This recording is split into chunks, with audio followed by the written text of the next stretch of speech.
Welcome to the Police and Crime Committee meeting. This morning, the committee will be holding a discussion on counter-terrorism and radicalisation in London.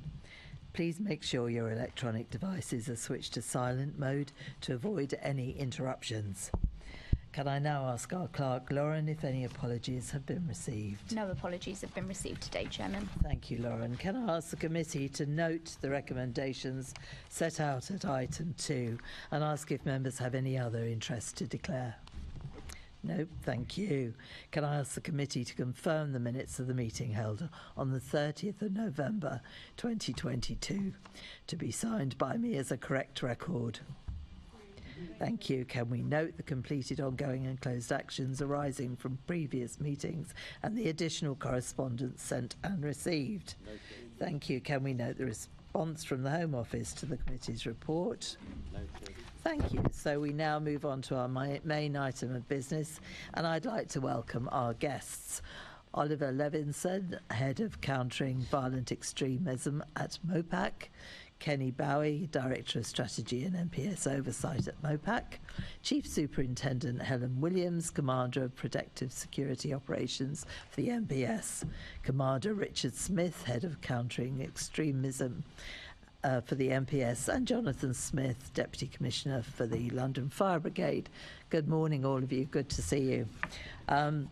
Now, before we actually start on the official questions, obviously this is a meeting on terrorism, counter-terrorism. It would be incorrect if I didn't actually ask you, Commander Smith, of any more information you could give us about this uranium find that I know will worry people. So perhaps you could let us know. Thank you, Chair. Yes, it's understandable that a report like this would attract considerable attention and potentially concern. The circumstances are that in the course of routine scanning at London Heathrow, an element of cargo was identified that was emitting a radioactive signal, if you will.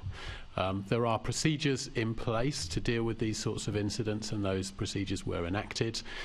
As part of that, the Counter-Terrorism Command were contacted and have opened an investigation into the surrounding circumstances. The majority of the work on this took place last Friday, and our primary concern, of course, not just us, but the other agencies concerned, Environment Agency and so on, was about whether or not there was a public health concern. We were relieved to understand there was no threat to public health or public safety. The consignment that had been identified included a very small amount of contaminated material. We are now conducting further inquiries, and obviously it wouldn't be appropriate for me to discuss that further, but I think the key message was, or key messages were, that the protections at the airport functioned as they should have done. There is extensive screening at ports and airports in this country to keep the public safe, and it worked. The amount of material we're talking about was very small, and there was no threat to public health or public safety identified. We will, of course, follow every avenue to see what the background to this was and satisfy ourselves that there's no further threat. But I think these are some reassuring messages about what happened. Well, they certainly are. I was very reassured that it had been picked up, but of course immediately concerned for airport handlers, etc. So I'm glad you can assure us they're all safe. That is good to know. And I assume once you've finished your investigations, you'll be able to release some sort of information on that, will you? Or will it just go into the ether somewhere? Much of that depends on where the investigation takes us, of course. So at the moment, there's probably not a great deal more I can say, but our main focus on Friday was, of course, public safety, and we were very quickly reassured that the quantity of material, the nature of the material, and where it was meant that there was no threat to public safety. Okay, that's good news for us all. Thank you very much. Right, I'm going to start the questioning. Sorry, apologies. Can I just flag, there's a really strange noise. I don't know, it sounds like a hand dryer or something going on from the mics or something. Could that be looked at? Because it's going to be really difficult to hear. Yep. I don't know what it is. It sounds like running water to me, but there we go. Lauren will look after that. Thank you. Thank you. Okay, so we're now starting on questioning on London's preparedness to respond to a terrorist attack. If I start, I'll start with you, Richard. What are your key learning points from Lord Harris's review into London's preparedness to respond to a terror attack, and what have you done in response? Thank you. So I think the highlight is or the top line is that we absolutely welcomed the report. In fact, both Lord Toby Harris's first report and the second. The second one, I think the depth to which it's gone to is really welcome as well, and the detail that we've found within the recommendations. Broadly speaking, our reading of it is that it's reassuring to see how many of the recommendations from the first report have been delivered. Reassuring to see the learning that has been embedded from the tragic attacks in 2017 into our responses in the intervening years. But also what I think it highlights is how complex and diverse the threat now is, how complex it is to respond to that, and the amount of work it requires, not just from policing, but across blue light services, education, social care. I mean, countering terrorism truly is a team sport, and I think that is evident from the report on the number of agencies that have an interest in this. There is a lot of work to do, nearly 300 recommendations within them, and we have put dedicated governance within the Metropolitan Police to drive through those actions as quickly and as effectively as we can. Quite a lot of the work was already in train, and that's recognised by Lord Harris. And the other areas we are actively pursuing, a proportion of them already been completed, and then working through some of the others. Some of them are complex and will take longer to deliver, so I would say that at the outset. Some of these are not simple things to do. Thank you. It's an interesting report, wasn't it? I'll come to you, Jonathan, on behalf of the Fire Brigade. I very much echo much of what Richard has said there. I think the interesting thing about this report is in terms of the recognition of the progress that has been made since the recommendations before. It's still a very detailed report, nearly 300 recommendations, but particularly from a fire perspective, if you look at the endorsement really of our marauding terrorist attack capability and where we are now in comparison to where we were back in 2016-17, I think just gives the seriousness with which we've taken any capability gaps that were identified back in sort of 16-17 and where we are now. And the crucial thing is working in partnership with colleagues in counter-terror policing, regular policing and the other emergency services has really put us in a much stronger position now.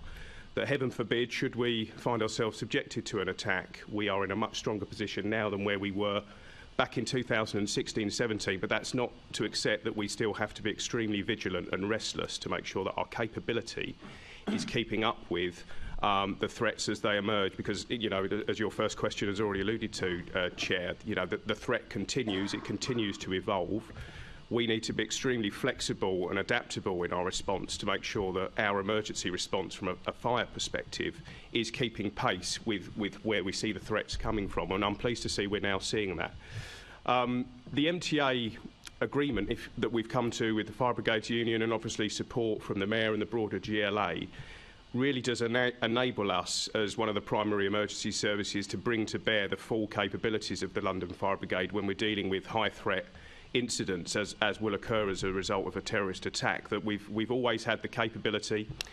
We've had firefighters and officers who are comfortable and confident working in high threat, high risk environments. It's now right that we're able to deploy that resource to a full extent when dealing with marauding terrorist attacks or any other attack methodology when it's deployed on the streets of London, and that makes our staff safer and crucially it makes Londoners safer. And I think just to conclude this initial point, the other thing that comes loud and clear through Lord Harris's review is that partnership working between the blue light services in particular, but also the broader GLA, the London Resilience Group, to make sure that, as Richard has very articulately put, it is a team sport dealing with this type of incident when it actually occurs. One of the areas I think that fire can really improve on in terms of what our offer is around the prevent space, which may well be something that we come on to later in this committee, because I think that's an area that we think we've got more of an offer to put forward in terms of our role with local communities. But we broadly welcome, we very much welcome the report. I think it's an endorsement of what we've seen happen in London and across the UK since the terror attacks in 2017 and obviously the Manchester attack of the same year, and we're in a much better position now than we were 5 years ago, but we need to be vigilant. Yes, I agree. Oliver from MOPAC. Yeah, I think probably Kenny's best place to take this question.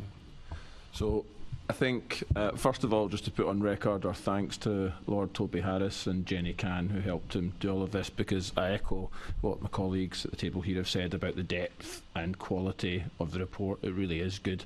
I think the main takeaways for us were, as they've said, it's about, and I think Lord Harris has said this when he was in front of your committee, it's about the sort of the need to expect the unexpected in the CT space, and the fact that the threat and the tactics and the methods are always evolving. For example, you look at what happens with COVID, and that just leads more younger people into online radicalisation. Potentially it means it's perhaps less networked because they're single people looking at things. So I think that is a real interesting finding, which I know we'd already talked about, but it was interesting to see. And then I think the other thing which people have talked about is the sort of the team sport nature of it, and by that I mean and there's a number of recommendations in his report here where actually it is, the importance is that the collaboration and the culture of collaboration which exists between the blue light services and others within London, and the fact that things in Lord Harris's findings have improved substantially in that nature over the last 5 years. And I think the important thing will be that whilst we have that, it will be not to be complacent about it, and to make sure that the sort of joint exercises, that all of the work between the leaders of those blue light services and beyond continues in the way that it has. Yes. And if you, I think there was a final part of the question about what have we done as a result. I don't know if you want me to talk about that now, or you can come on to that with the question. Okay, that's fine. I'll leave it there for just now. There'll be plenty of opportunities, I think, to mention that. You've all mentioned partnership. It's a great pity that the London Ambulance Service aren't here today, because they are definitely one of the key partners, but because of the strike, they've not been able to come. And of course, the other key partner are the public. It's absolutely vital that the public give as much information as they can to the police if they think something is not quite right, even if it goes down to nowhere. These pieces of information are absolutely vital. I'm going to ask you again, what main challenges do you face in preparing to respond to a terror attack? I'll start again with Richard. In terms of the challenges, I think the first one is understanding the many different ways that this might manifest itself, and ensuring, I think, that the relationships, the working relationships we have are exercised and practiced before the incident occurs. Coming to something like that cold is never where we want to be. I was pleased to see in Lord Toby Harris's report the recognition of, particularly for the blue light services but wider, how closely we work together on a regular basis. I think there is something about the scale and complexity of London, which means sadly we do regularly have major incidents here to respond to, in addition to the exercising we do to reinforce those relationships, to ensure that as our processes evolve, no gaps appear. And I think that's it. A lot of it, though, really is encapsulated in the GESIP principles, around joint emergency service working, around being able to be in the same place and to cooperate together and get our communications right. What we've seen both in incidents and exercises is the amount of information we need to move from the incident into control rooms and to share very rapidly to get that shared understanding of what's happening, and a collective understanding of the risks we face. That happens at pace and at volume, and ensuring that we can communicate effectively and understand that is absolutely imperative. I don't think we can ever be complacent. And exercising is definitely critical, and also debriefing every incident that we have. Whenever we work together, to be able to debrief that, take the learning, understand what went well, but also whether there's anything that either did go awry or could have done. And I think we are pretty robust in London in doing so, and we ask ourselves some very searching questions. But I think that issue about communication, the passage of information, especially in those initial moments, is absolutely imperative. And therefore, it's wider than, for a policing perspective, it's much wider than counter-terrorism. It's our frontline responders who are going to get there first, our duty officers, our control rooms, that are absolutely critical in this. So tell me, if there was a large-scale terrorist attack, are the police the lead agency on this? So if you go through the Gold Group, etc., would you have somebody other than police officers in the commands section? How would that work? So yes, initially this is going to be a policing incident. The first responders are going to recognise very, very quickly this is a major incident requiring a multi-agency response. We are sadly well practiced at putting those into position. There will be a strategic coordinating group in due course, almost certainly police chaired because of the nature of the incident. But we do multi-agency training and multi-agency accreditation for working on those. The course is hosted often by our colleagues in the Fire Brigade, but all of us come together. So yeah, initially it will be police-led. A lot of it will depend on how long the recovery phase might be, depends on the scale of the incident, of course. But in the initial phases, police-led, and we are sadly well practiced at these. And it may be, sadly a worked example to look at what happened at Fishmongers Hall, for example, and what the response looked like from the police forces, plural, that we have in the capital, and also other emergency services. Thank you.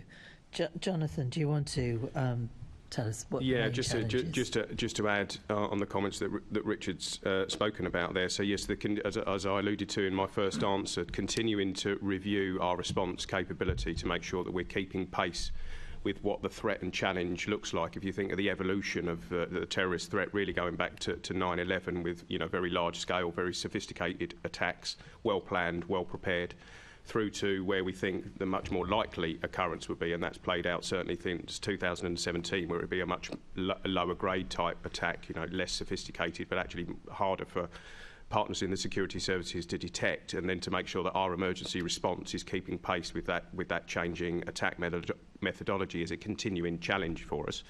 But that's where being plugged into some of the key meetings like the National Security Review Committee, of which we're a standing member, so that as the upcoming threats to the nation and London specifically are coming through, we're well plugged in as an emergency service to make sure that our response arrangements are as up to date as they need to be. And the London Ambulance Service are also, just to provide some reassurance, are also a standing member of that committee.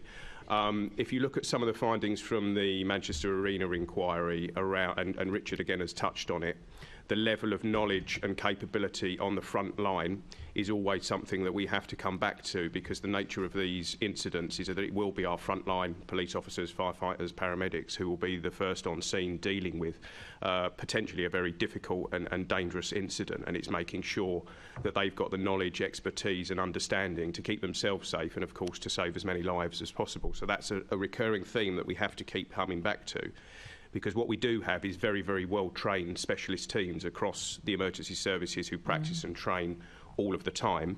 But of course they will probably come onto the scene at a later, certainly from a fire perspective, would come onto the scene at a later point.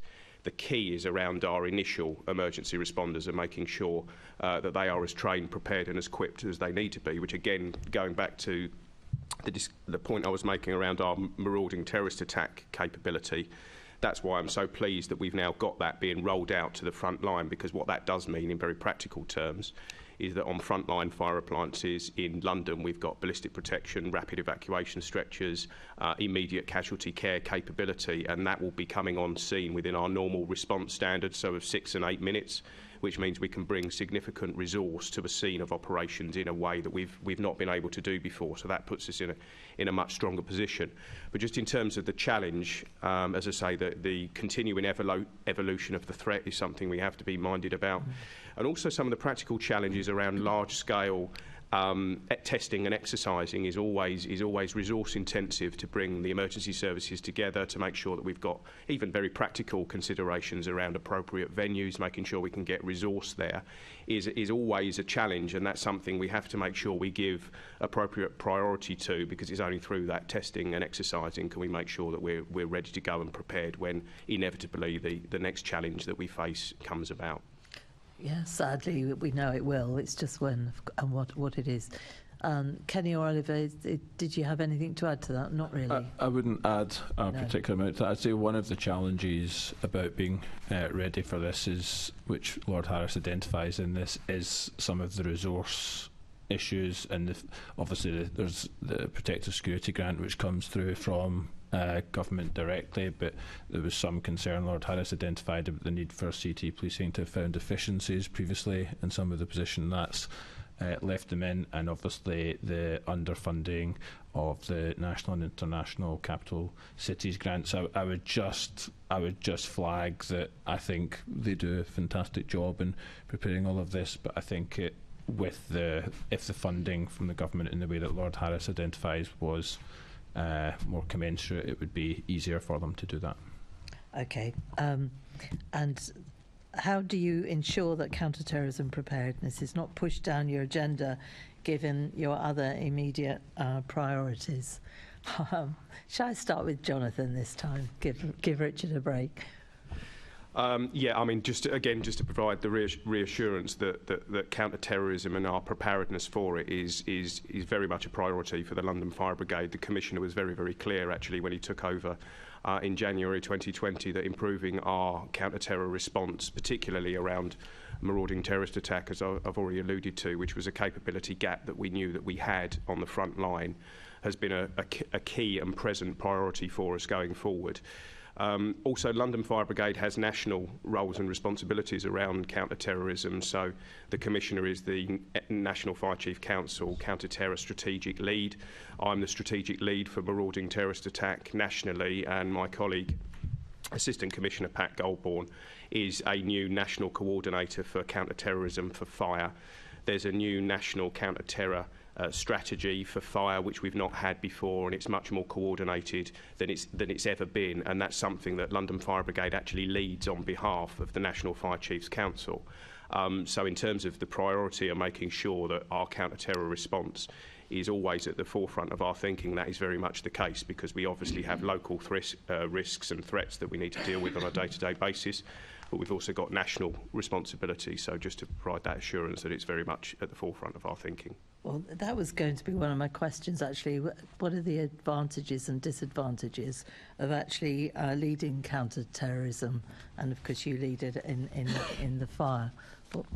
What are your thoughts? Well, I mean, in terms of the advantages, what it does mean is that we are very much plugged into central government departments, with the security services, with our partners in counter-terror policing in particular, who we already have a good relationship with through our partnership work within London specifically.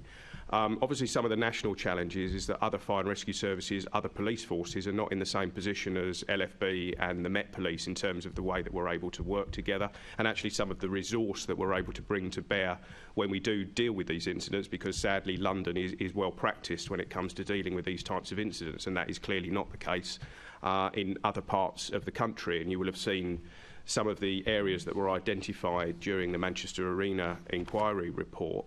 And if you were to overlay that nationally, of course, I think other fire and rescue services, other police forces, as they're doing at the moment, need to reflect and look at what their capability looks like to make sure that they're able to respond to these incidents as and when they occur. So there is always a coordination challenge, as far, we're dealing with 44 English fire and rescue services, the devolved administrations, making sure that we're able to support them in terms of how they're delivering their counter-terror response. There are always challenges around resources, and of course the particular threats and challenges for the fire and rescue service in Shropshire, for example, are very, very different to the threats and challenges that we face on a day-to-day basis, and we have to respect that and work with them.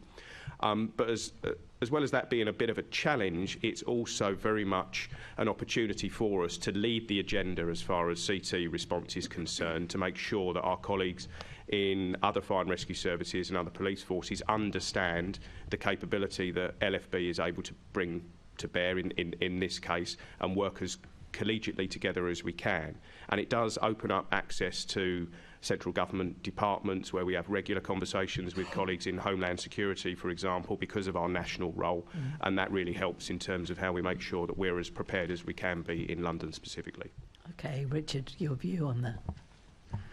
So in terms of keeping it high on the agenda, I think there's probably two elements to look at. Internally, familiarisation with this subject is certainly helpful, and familiarisation both from our new recruits frontline all the way through to our senior leaders, and both Sir Mark and Dame Cressida both previously been national leads for counter-terrorism.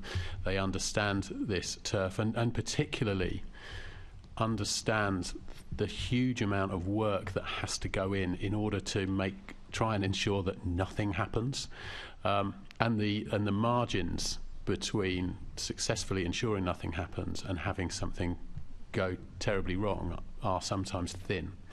So they understand that, and making sure everybody internally understands that is how we keep it up the agenda. I think that the second element, which is perhaps more challenging, is the more successful we are in keeping people safe, the greater the risk that other stakeholders become complacent, that the public cease to be vigilant because they think that this problem has gone away. History shows, London's history back through the centuries shows, this problem has never gone away. It changes, it morphs, it manifests itself in different ways.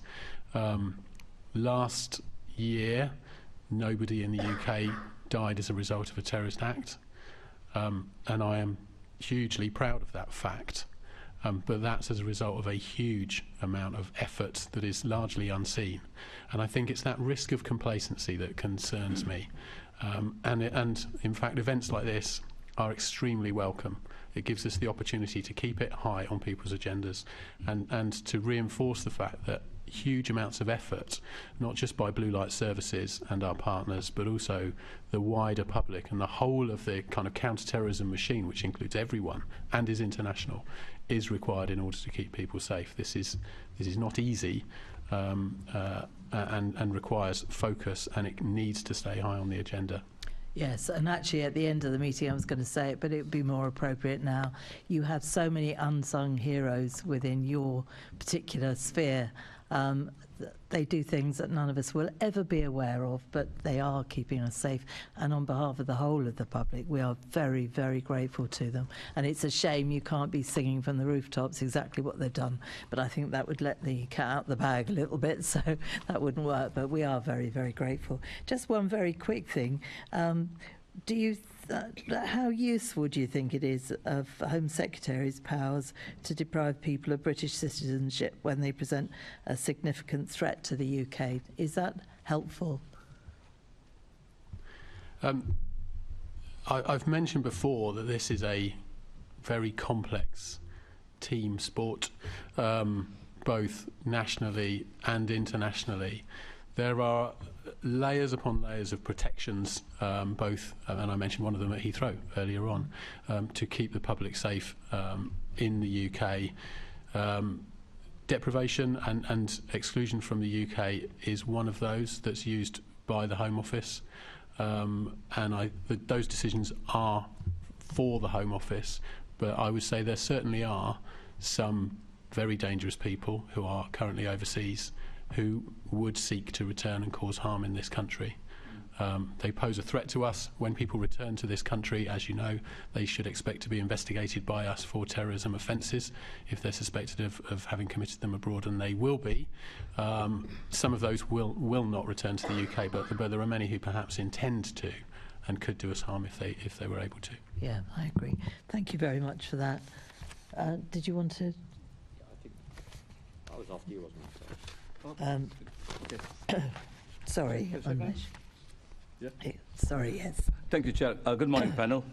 My question is to MOPAC and to the Matt. If I can start off with you, Commander, and then come to you, Mr. Bowie. At our last meeting, Lord Harris said that he felt that Brexit has damaged some of the flexibility and speed with UK counter-terror policing in terms of getting information from their European counterparts. Do you agree with this? Where are we in particular with the loss of some of the initiatives and directives that we had before we left the EU? I'm thinking of initiatives like the Schengen Information System, PRUM, ERIS, the European Criminal Record Information System, the European Arrest Warrant. So it's right to say that in counterterrorism, our relationships with colleagues both in policing and intelligence agencies overseas are critical to us. It's right to say that the exchange of information from overseas and with partners overseas is vitally important to keeping people safe. And it's also right to say that some of that has changed as a result of our changing relationship with the EU. What we've done in policing right from the outset is look at what the impact of some of those changes might be and look at replacing as many of them as we can, recognising the new relationship that we have and ensuring that we are in the best possible position to continue to exchange information abroad. And that's what we're doing. That's what we continue to do. And I'm pleased to say we have a really good relationship with our colleagues in Europe, in the near continent, police to police, and those relationships have remained strong throughout the changing relationship between our countries. So in terms of some of the initiatives that I mentioned, has there been any replacement arrangements? I can see Mr. Bowie shaking his head, but I think some elements are still there. You still get the information, but through other channels. There are some elements that are still there. The relationships and the membership, for example, in some of the European counter-terrorism programs is still there. And, of course, Interpol has a role to play in this as well, who are separate from the question of our membership or not of Europe. So there are other ways to manage this. And, as I said, since the whole discussion about EU exit came up, we've worked really, really hard to look at what the changes might be and how best to address them. So, I mean, it's not really sort of hindered your work, your operational capability? I think that's very difficult I think it's extremely difficult to compare with accuracy the circumstances we're in now and the circumstances we were in before, because everything moves on. I think from a policing perspective, the one thing that we can do is commit to make sure that those relationships that are absolutely critical and the exchange of information is as good as it possibly can be, given whichever circumstances we're in. And I'm confident that we're doing that. Sure. Before I come to Mr. Bowie, one more question. You said earlier that there are some very dangerous people abroad. Response to a question from the chair, who would like to cause harm in this country. Couldn't agree more. How do you work? I mean, you mentioned Interpol. I'm thinking particularly of Southeast Asian countries, Horn of Africa. I mean, how do you work with Interpol? Can you give us some examples? So it's a complex question that you're asking. It obviously depends very much on individual circumstances and the individual picture around a threat. But we work extremely hard to maintain effective operational relationships across the world. We have police officers across the world as part of that picture, and also we liaise very closely with foreign law enforcement who have got representatives in London. Being positioned in London gives us a great opportunity for that, with London being a global city and so well networked. I think the UK model for counter-terrorism policing is perhaps one of the best in the world, in that everybody who works in counter-terrorism policing is first and foremost a local police officer or a local member of police staff. So we belong to local constabularies. We are working in partnership with our colleagues in neighbourhoods and therefore really well connected with communities. And at the same time, we have one of the closest working relationships with our partners in the intelligence agencies of any setup anywhere in the world. And that obviously gives us tremendous power and tremendous global reach. So I think the structures that we have are powerful and effective, rely very much on the relationships and trust that we have both in the UK and overseas. Your specific question is difficult to answer because every case would depend on which country, which part of the world we're talking about, there's circumstances surrounding the individual and so on. So it's very difficult to give you an exact answer, but it is something that we expend a huge amount of effort on doing to make sure that both the UK is safe and that we're able to assist in keeping people safe overseas as well. Mr. Bowie. Thank you. So I think, first of all, just a little bit of sort of context, because as Commander Smith was talking about there, obviously they work very closely with the SIAs. In terms of the impact on CT activities for Brexit, clearly intelligence between SIAs has always been outside of the EU structures, and clearly a lot that carries on as is, and a lot of that will, through the various mechanisms which exist, help CT policing. And police intelligence has also generally been outside of the CT structure as well. But when you come to your question about are there replacement mechanisms, are there mechanisms which are going to be in place quicker or slower, I should sort of declare some interest here as the ex-head of International Criminality Unit, which dealt with this in the Home Office. And my sort of professional view from that would be, if you look at something like the European arrest warrant, that will be replaced by the European Convention of Extradition from 1957. I believe there's about 13 or 14 states there who have made declarations or have constitutional bars on extraditing their own nationals.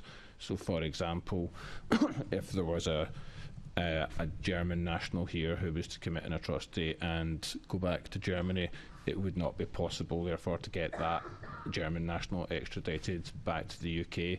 Prüm, that wasn't fully up and running prior to Brexit in a full capacity, but if you look at the replacement for how you would wash DNA against other things, that is not going to be as quick or as efficient doing that through Interpol or through any other mechanism. Does it have a direct impact? Impossible to say other than a case by case basis, but it is undoubtedly a slower, more cumbersome approach. If you look at the Schengen Information System 2, the Home Office are, I believe, trying to replace that with their own system, which is something called iLeap. I don't know, I think it's an International Law Enforcement Alerts platform. That is it's a sort of iLeap of faith in that if they build it, others will come. I think that, given that many of the people are already on Schengen Information System, it's questionable. I do commend their ambition in that field.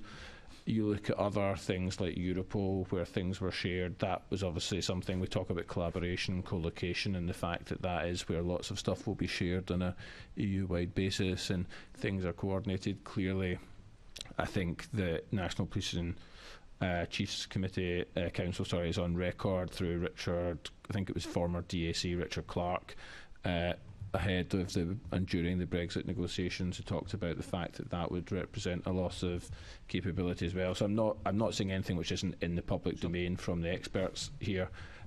So impossible to say on a case-by-case basis. Clearly doesn't impact the sharing of intelligence, but is it slower and more cumbersome for law enforcement as a whole to deal with the capabilities which have been lost or not brought in as a result of Brexit? I think it's undoubtedly the case.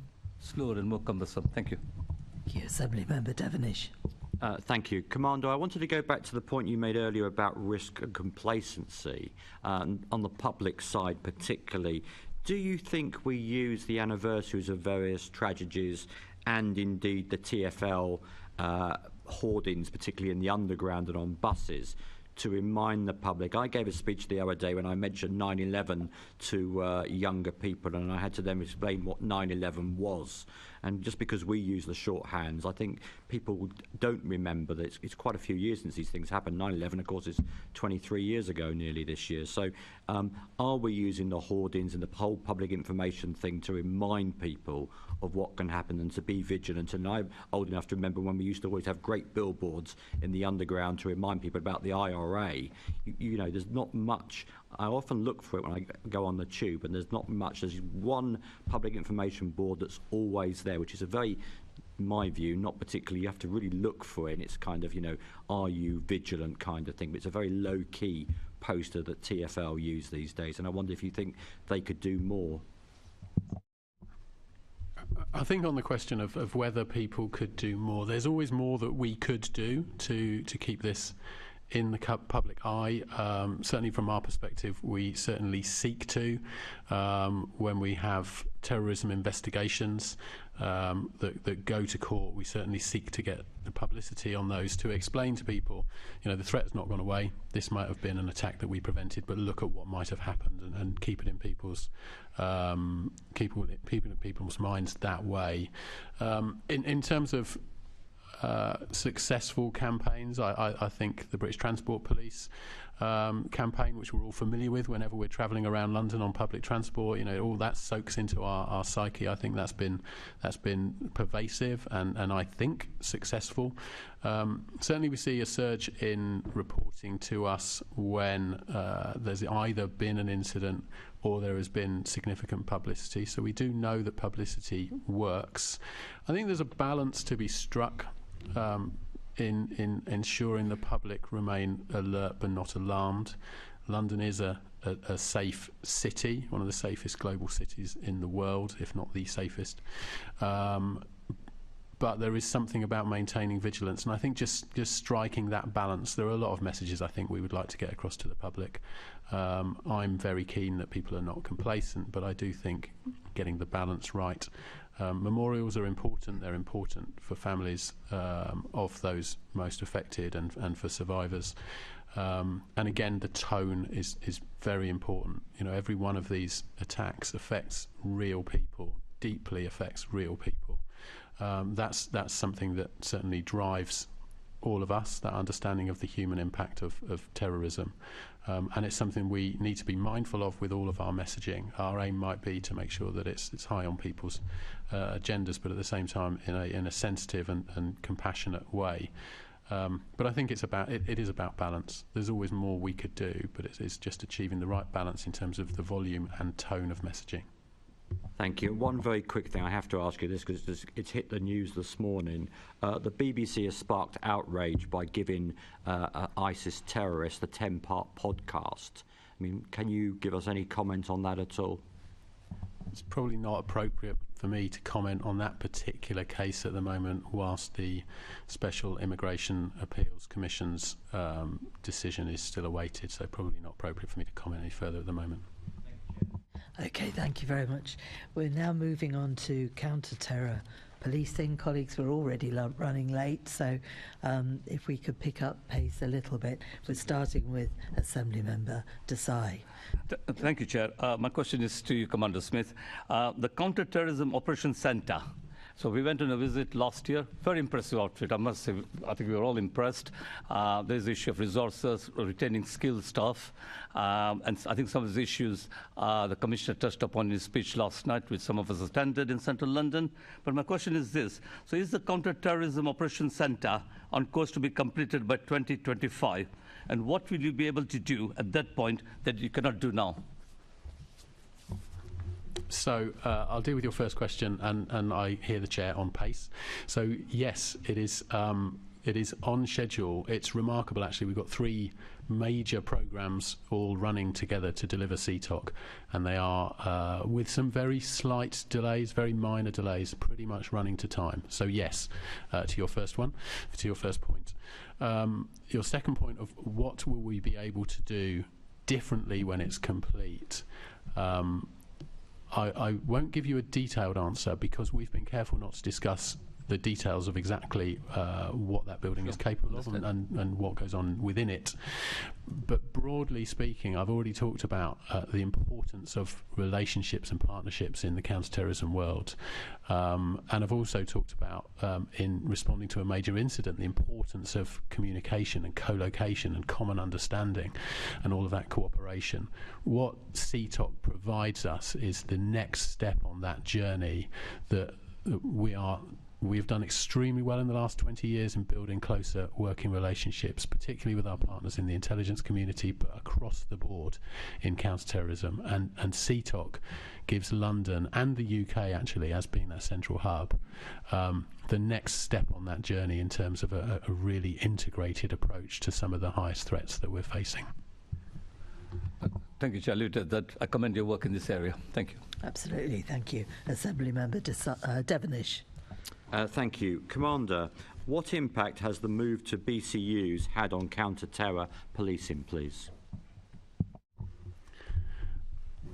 I'm not sure the answer to that is clear. So I've previously been a borough commander immediately prior to the BCU model being introduced. I remember the engagement I had with counter-terrorism officers being based on my borough, how helpful they were in keeping me feeling in touch with what counter-terrorism policing is doing. Now I'm obviously working in counter-terrorism policing and seeing what my local operations teams do to keep in touch with their BCU colleagues. Frankly, the nature of those relationships and the close working doesn't appear to me to have changed. It's certainly something that we continue to focus on, and Lord Toby Harris emphasised the importance of it in his report. There are some recommendations there about how we can develop that further, be bolder in the information that we share with our colleagues locally, and do more to empower them to send information back into the centre around terrorism.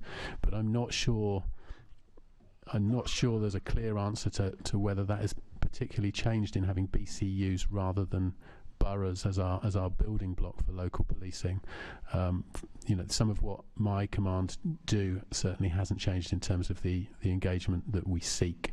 There's definitely more we can do to improve the smooth passage of information, but I'm not sure that that's specific around the BCU structure as opposed to our previous borough structure. Thank you. So I've been asked to ask this, but I think you've already answered it. Do you think the move to BCUs has made the Met more removed from local community tensions in London? You can just say no if you like. I don't think so. Thank you. We're moving forward, Chair. To MOPAC, very quickly, Kenny, please, short answer. As recommended by Lord Harris, will you review whether the expected benefits of the BCUs have been realised, please? So I think since it's not an easy answer, because since this report came in, we've obviously had a new commissioner, a new deputy commissioner, who are looking at the whole question of neighbourhood policing and what they need to change in order to ensure that there is the strongest neighbourhood policing model ever, and that there is better local engagement. So we want to work alongside them so that we're not sort of running competitive processes. And I think I know the commissioner and the deputy commissioner are getting close to finalising what they think that new model should look like, and I think that may slightly supersede where some of this goes, if I'm honest with you. So sorry, that's not as straight an answer as possible, but can you give me a timeline on that? A timeline for that would really sit with the commissioner and deputy commissioner, but I think they are pretty close to finalising what the new model will be. Thank you. I'll be interested to see that. Everybody knows I think the BCUs are damaging local engagement, but we will see. Assembly Member Ahmed. Thank you, Chair. Good morning, panel. Commander Smith, how do you respond to concerns set out in the Harris report that counter-terror information isn't communicated clearly between counter-terror policing, London Borough leadership teams and BCU commanders, and what changes have you made to this since the publication of that review? So thank you. I own that action. So it's something that I'm certainly very interested in. I referred to my previous role as a borough commander some years ago now, and how the relationship functioned for me. I was in the conversations with Lord Toby Harris when this first arose. I do recognise the challenge. I think part of the root cause of it is that often we are having conversations with local colleagues, both in local authorities and local policing, providing information to them at a particular security clearance level, and then when they say, well, is there more information that you can't share? Sometimes the answer to that is yes. And that's unsettling for people, inevitably. So we do need to work very, very hard to ensure that people are confident that they have the information that they need and all of the information that can be made available to them. And critically, that public safety is not being put at risk at any stage. So it's challenging. The way we're looking to take that particular recommendation forward is to have some deep discussions with colleagues from local authorities, both those who work in children's care, chief execs and the like, and representatives from our BCU commanders, to try and get to the point where we've got some real confidence on making sure they get the information they need, both through the counter-terrorism local profiles and also in response to particular incidents, and then ensure that the response that they're delivering, their part of the bargain, if you like, is meeting the needs from the counter-terrorism perspective. I have some degree of confidence. I know it's going to be complex, but I've got some degree of confidence because when we have had incidents that have been very complex, very challenging, but needed engagement with local authority and local BCUs, they have been delivered successfully, and Assembly members will know of recent activities concerning threats to Persian language broadcasters in London, and the counter-terrorism policing response to that, and the engagement we've had with our local BCU as part of that management. And I think that is an example of where something very complex to address has been done successfully in partnership with local policing and the local authority. Thank you, Chair. I think the problem is, Richard, trust evolves when you know your borough commander and your borough commander knows you and local communities. When it's then transferred to a BCU, that is when it's lost, and that, I'm afraid, is where a lot of trust goes. And if you look at the trust indicators, they have gone down quite considerably since the BCUs were put in place. Assemblymember Pidgeon. Thank you. I think these are probably for you, Commander, but obviously, Helen, if you want to come in on any of them. I think we raised this on the visit to the new operations centre. Does the Met have enough specialist counter-terror staff? And if not, what are the gaps and what are you doing to try and address that, because it's such an important area? So it's fair to say that we have vacancies at the moment. So we are recruiting from the wider Met and elsewhere to fill those gaps. It's also fair to say that there is a long-term challenge in being able to ensure across the whole of the counter-terrorism machine that we have particularly very technical skills available to us. We are blessed with a pool of a big pool for police officers, many of whom have got great experience in investigating serious crime and working in covert policing and so on, who we can draw upon. We're also able to train people once they arrive with us. But the high-end technical skills around data and digital analytics and technology, I think, are in huge demand, not just in our industry, but across all of the private sector, public sector as well. So it's a competitive market for those skills. And certainly there are challenges in recruiting and retaining those people.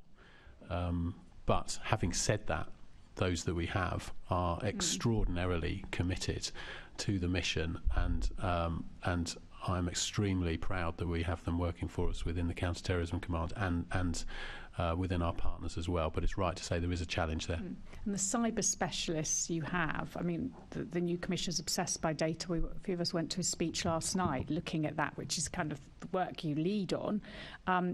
Presumably some of those are police staff rather than police officers coming in with those real technical skills. Yeah, that's right. So it's a mixed economy. We have some police officers who've got those skills and obviously the operational understanding of how it's applied. We've got some fantastic police staff with those skills, not just in counter-terrorism, but across the rest of the Met and indeed national policing as well, because data, digital analytics and tech is everything these days, and we are blessed with some very talented individuals, but as I've said, it's a challenging area to compete in the employment market, to recruit those people and to retain them and retain their skills, which are, again, they need to constantly evolve to deal with the threat that we see. And are you looking at any innovation? Because obviously you're saying about retaining with, I know there would be measures you'd have to put in place, but with the private sector, to have people come and work with you for so long, so they get skills inside as well as you benefiting from their technical expertise. So yes, there are initiatives such as Cyber First, for example, bringing people in very early in their careers. We're also looking at a range of partnerships, and there is recognition that unlike perhaps the view of policing when I joined, where people would come in and stay in policing for the whole of their service, it's now recognition that people may come in, work with us for a while and move on, maybe move on elsewhere within counter-terrorism, maybe move on out to the private sector, and acknowledging that and looking at how we can use those partnerships to make sure that we stay at the cutting edge of skills. We're obviously very fortunate as well. I spoke about the strength of the relationships we have with partners in the intelligence agencies, and that widens the pool for us of available skills and excellence.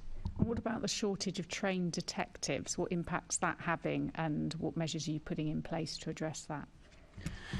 So part of the wider picture for the Met, really, about recruiting generally, bringing people in and ensuring that they get the experience they need. A lot of our discussions actually regarding our own vacancies we're carrying at the moment is the importance of making sure that we have detectives working in counter-terrorism policing who really understand wider policing and have got a very good grounding in investigating crime at local level before they come to join us.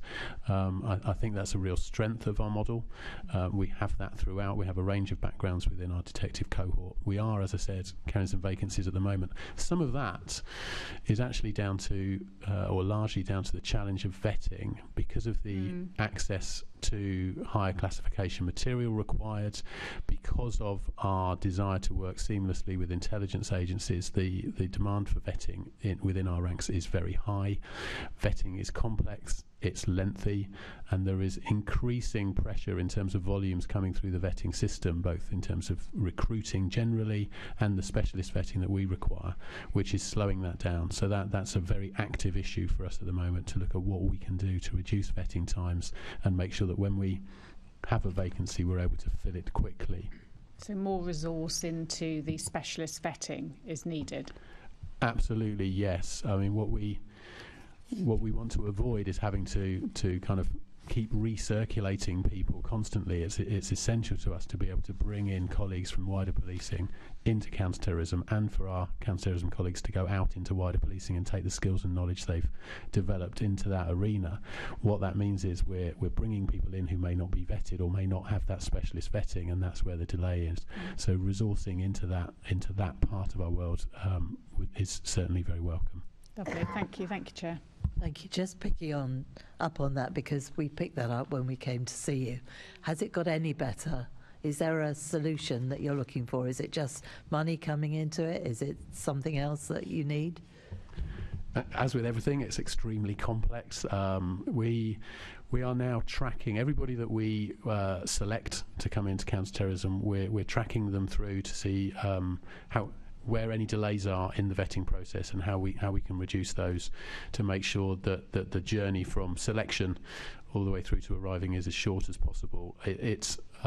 It's then interlinked with lots of other internal processes within the Met around moving people around.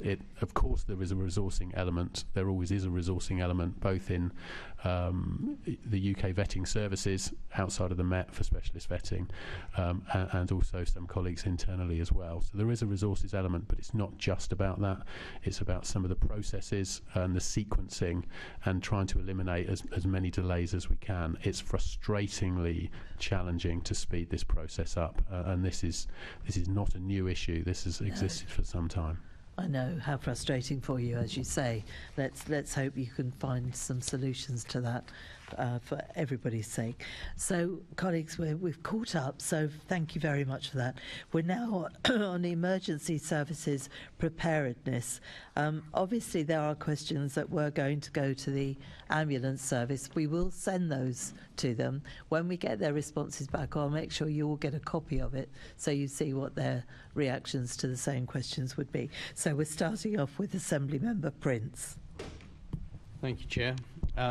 First question, I think I have to put it to Oliver. You may not be able to answer it. Lord Harris said that the Mayor should seek assurances that contingency plans to treat casualties in the event of a terrorist attack are realistic. Do you know if the Mayor has actually sought those assurances at all? So within the Harris Review, we have written out to all relevant parties more than once, actually. We are, at the moment, we've brought a consultant in to help us with the governance of the Harris Review in its entirety. As has been talked about previously, it is an enormous and a deep review. We're also looking at prioritisation of the review so that we make sure that we get to those recommendations that are most important. So that is included within that piece of work. We have one of the recommendations within Harris is that we come back to Assembly members with a report 1 year on from the publishing of the review. We've absolutely accepted that recommendation, and a lot of work is underway to do that. So that's all within the system of our governance process. So when can we expect that feedback then, please? So a year on from the report would be March 2023, and that's absolutely what we're aiming for. So I would say sometime in March, maybe spanning into April, dependent on how much information we can get back quick enough. Yeah, that's very useful, worth noting. Thank you. Then, again, I'll ask it of, actually, no, I think it needs to be Jonathan, actually. In the report, Lord Harris shares a concern around there being no longer a forum for the chiefs of the three emergency services to meet together on a regular basis. Do you share that concern at all? Indeed, I would have shared that concern, but I'm pleased to report to the panel that the Three Chiefs meeting is now back up and running, so that now meets quarterly between the Commissioner of the London Fire Brigade, Commissioner of the Metropolitan Police and the Chief Executive of the London Ambulance Service, which I think we'd all agree is a good thing. I'll end that question there then. I'll take that one and bank that. Thank you. So again, for you, Jonathan, in the Brigade Community Risk Management Plan, it states there will be a step change in how it responds to terror incidents in the future over the coming months and years. What does that involve, and do you have any timescales on that, please?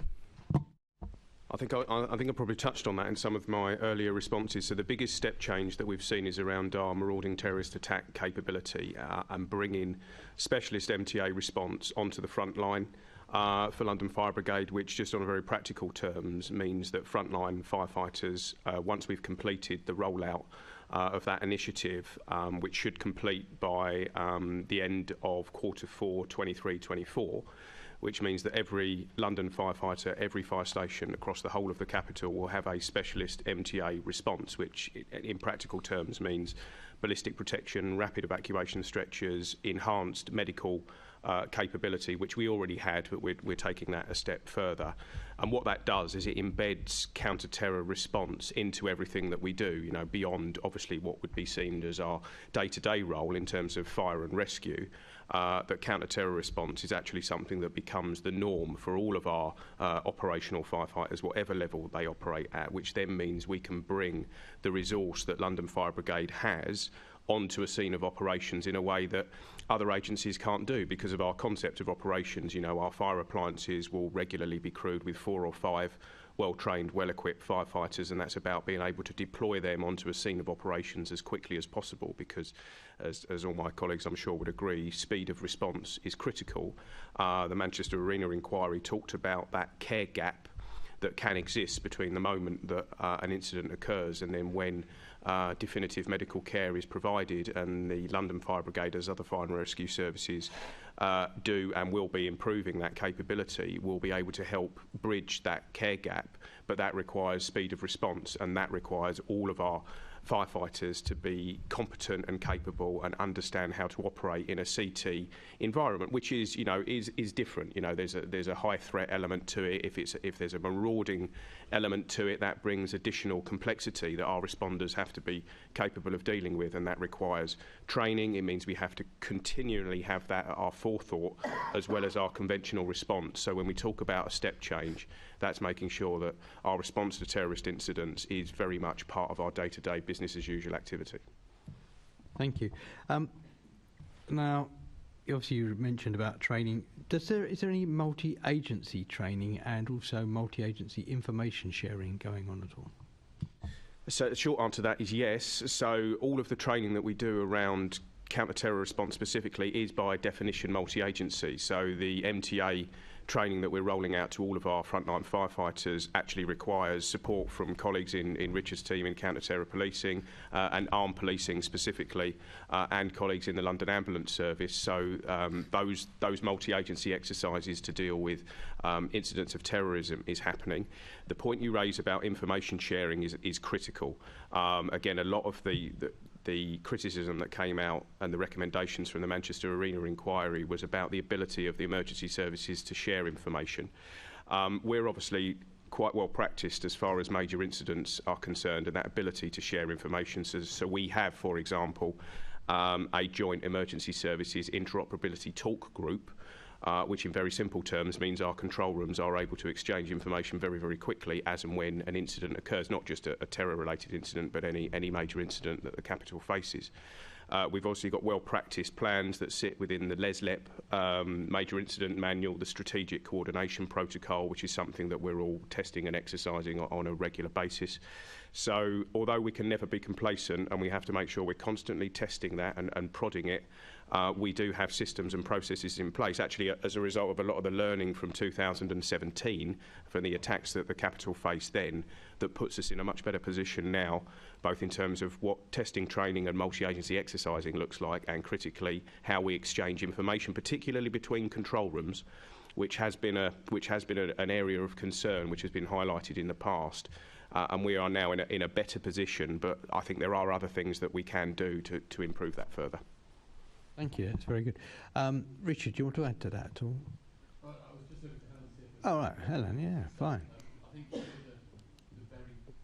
think because of the very close working we have, I think largely we echo what Jonathan says and recognise the same challenges and also the same interventions. But from a policing perspective, Helen, I'll defer to your expertise. Good morning. What I would say is in relation to multi-agency, excuse me, it might come back. We run very large-scale testing and exercising, and it's not just about rehearsing it, it's about actually testing it, what we do. We had one in November, which was London-based. We've got one in March, which is national, because it might not just be within our region. And the one in March is London, British Transport Police, and the North East region. And how does everything interact? And that goes from the first phone call up to Cobra. And the working together within the operation rooms, the command and control, all of that is tested. And as you said, Chair, it's not just about us, it's about the public as well. So in November, we had over 20 agencies coming together and doing live play. And that didn't just include the public sector, it was the private sector, it was genuine security staff from the O2. And the way it was done, it was so realistic, it really gave them the insight as to what may or may not happen. And we work very closely with them in order to ensure they have training and go forward as well. So, and in the last quarter, we have set up the CT Prepare Board, which is co-chaired between London Fire Brigade and ourselves. And that brings people together as well in order that all the agencies can either task out and it feeds into the contest board. So we have taken it very seriously and brought it all together. Sorry to labour you, Helen, but you might be the best person placed to answer this. There was also some concerns with the Manchester incident about the rendezvous point and also forward command post. Are the Met prepared for that? Yes, it's something that we always look at, and when you look at the Jessup principles and what comes together. So again, it was part of the November exercise. We tested it, we looked at it, and we're now gathering all the feedback. There will be a report, which, as the Commander has already said, it's really important that we take learning from these, that we don't just rehearse them, move on, put it on the shelf and wait for the next one. So the way it's worked very well, and it was accidental, is what we've learned from November. We are taking into March, testing it again, seeing what we've learned, changing what we need to change. But yeah, for the forward command points, the rendezvous, it will be different for every incident as to where it is, and it would be to have fixed ones or set ones that can be guessed by people and looked at, and then they then become a target. So each one is done on its own, but it is part of our planning, part of our testing, and then we look at, did that work, what do we need to change? Oh, thank you. I think you're competing with the chair, who's going to lose their voice first, but thank you anyway. Thank you. Assembly Member Russell's next. Yes, I just wanted to come in on the back of the of this, particularly to Jonathan. I know the Fire Brigade are only too aware of the climate risk threats from extreme weather, 40-degree heat and wildfire and extreme rainfall and sudden flash flooding. And I just wonder, are you also modelling the combination of a climate event alongside a terrorism incident? So the short answer to that question is yes. So we know that when it's referenced heavily in the community risk management plan that was referenced before, in terms of the competing threats and challenges that we face as an emergency service, which in many ways are probably more complex and nuanced than they've ever been before, if I'm honest, in terms of the types of incidents that we may face, and we may face concurrently. So that is very much a part of our strategic thinking in making sure we've got the right resource in the right place at the right time to be able to be flexible. And it goes back to the point I was making before, that we're flexible enough to be able to respond to multiple challenges, potentially simultaneously. So that's very much in our thinking, because you're right, we do have a number of significant threats and challenges and risks that we have to face just as a result of what we're finding in the 21st century. Thank you very much. Assembly Member Pigeon. Thank you. It's really good to hear that the 3 blue light services are now meeting regularly and routinely, and obviously that you have all these agencies involved in all these exercises and so on. But one of the key partners for me is the London Air Ambulance, and they have such an important role to play. But where do they fit in that? Because though they're a charity, actually they're almost like a blue light service. Should they not be at the table at those meetings? And how are they involved in your planning for such incidents? Yeah, Jonathan. Try and come in there, Chair. Thank you. Yes, I mean, so the London Air Ambulance particularly, as you say, is a charity, but it is very much embedded, without wishing to speak on behalf of colleagues in the London Ambulance Service, it is very much embedded into the London Ambulance Service's concept of operations and how they work. So the advanced trauma capability that comes with the London Air Ambulance is very much part of the day-to-day operational mechanism that the London Ambulance Service more broadly plans for and expects, and the London Air Ambulance is one of the oldest established air ambulance capabilities in the country. In terms of their involvement around, I don't think that the London Ambulance, the helicopter provision is specifically sat around the table, because actually they form part of the overarching operational response of the London Ambulance Service, albeit that they're slightly separate. But I suppose the reassurance there, and again I wouldn't want to speak on behalf of colleagues in the LAS, is that they are embedded within the overarching concept of operations of the London Ambulance Service, so they don't exist in isolation. They are very much part of that process. It's one of the areas actually that the chair of the Manchester Arena inquiry focused on quite heavily, was around the capability that is brought to bear with air ambulance provision, and that probably is something I would imagine that colleagues in health are going to look to see how they can make best use of that, when you think of the trauma consultant capability that comes with an air ambulance provision, that actually that's properly embedded into operations. But I do know that they don't sit in isolation. They're very much part of the LAS's overarching concept of operations. Okay, maybe we could pick that up when we write to the LAS as well, please. Definitely. Thank you. It's a good point. Thank you, Assembly Member Pigeon. Just a quick one, Jonathan. The HMI outlined that it was an area of concern, that there were a number of staff, NFB staff, that hadn't undertaken the CTT training. Where are you with the training? Yes, so that was one of the areas. It was identified actually back in 2018-19 when the HMI came and inspected London Fire Brigade then, and you're right, Chair, they picked it up again in their most recent inspection. Where we are with that now is that because of the agreement that we've now come to with the Fire Brigades Union, and the fact that marauding terrorist attack is now embedded into business as usual activity, is that is being addressed as we speak. So all of our frontline staff are now are being trained in counter-terrorism, particularly around marauding terrorist attacks. So we're confident that that is going to address that cause for concern. Interestingly, Greater Manchester Fire and Rescue Service also had a very similar cause of concern levelled against them. Greater Manchester Fire and Rescue Service had mirrored the agreement that London Fire Brigade had come to with the FBU, and as a result of that agreement, the HMI in Manchester have lifted that cause for concern. So we're confident that we'll be in a much better position when the HMI come back in again. Right, but it doesn't quite answer my question. What proportion of your frontline officers are or are not fully trained at the moment? So they've all got awareness of CT response. So that's been rolled out through a variety of things like computer-based training and lectures on fire stations. But that doesn't substitute for practical training. So as we sit at the moment, we've gone through nearly 1,000 firefighters. We've got another 4,000 to go. We anticipate that that will be completed. This is as far as marauding terrorist attack response and capability is concerned, which involves more than just CT awareness. That's about the testing, training, exercising, being comfortable with the kit.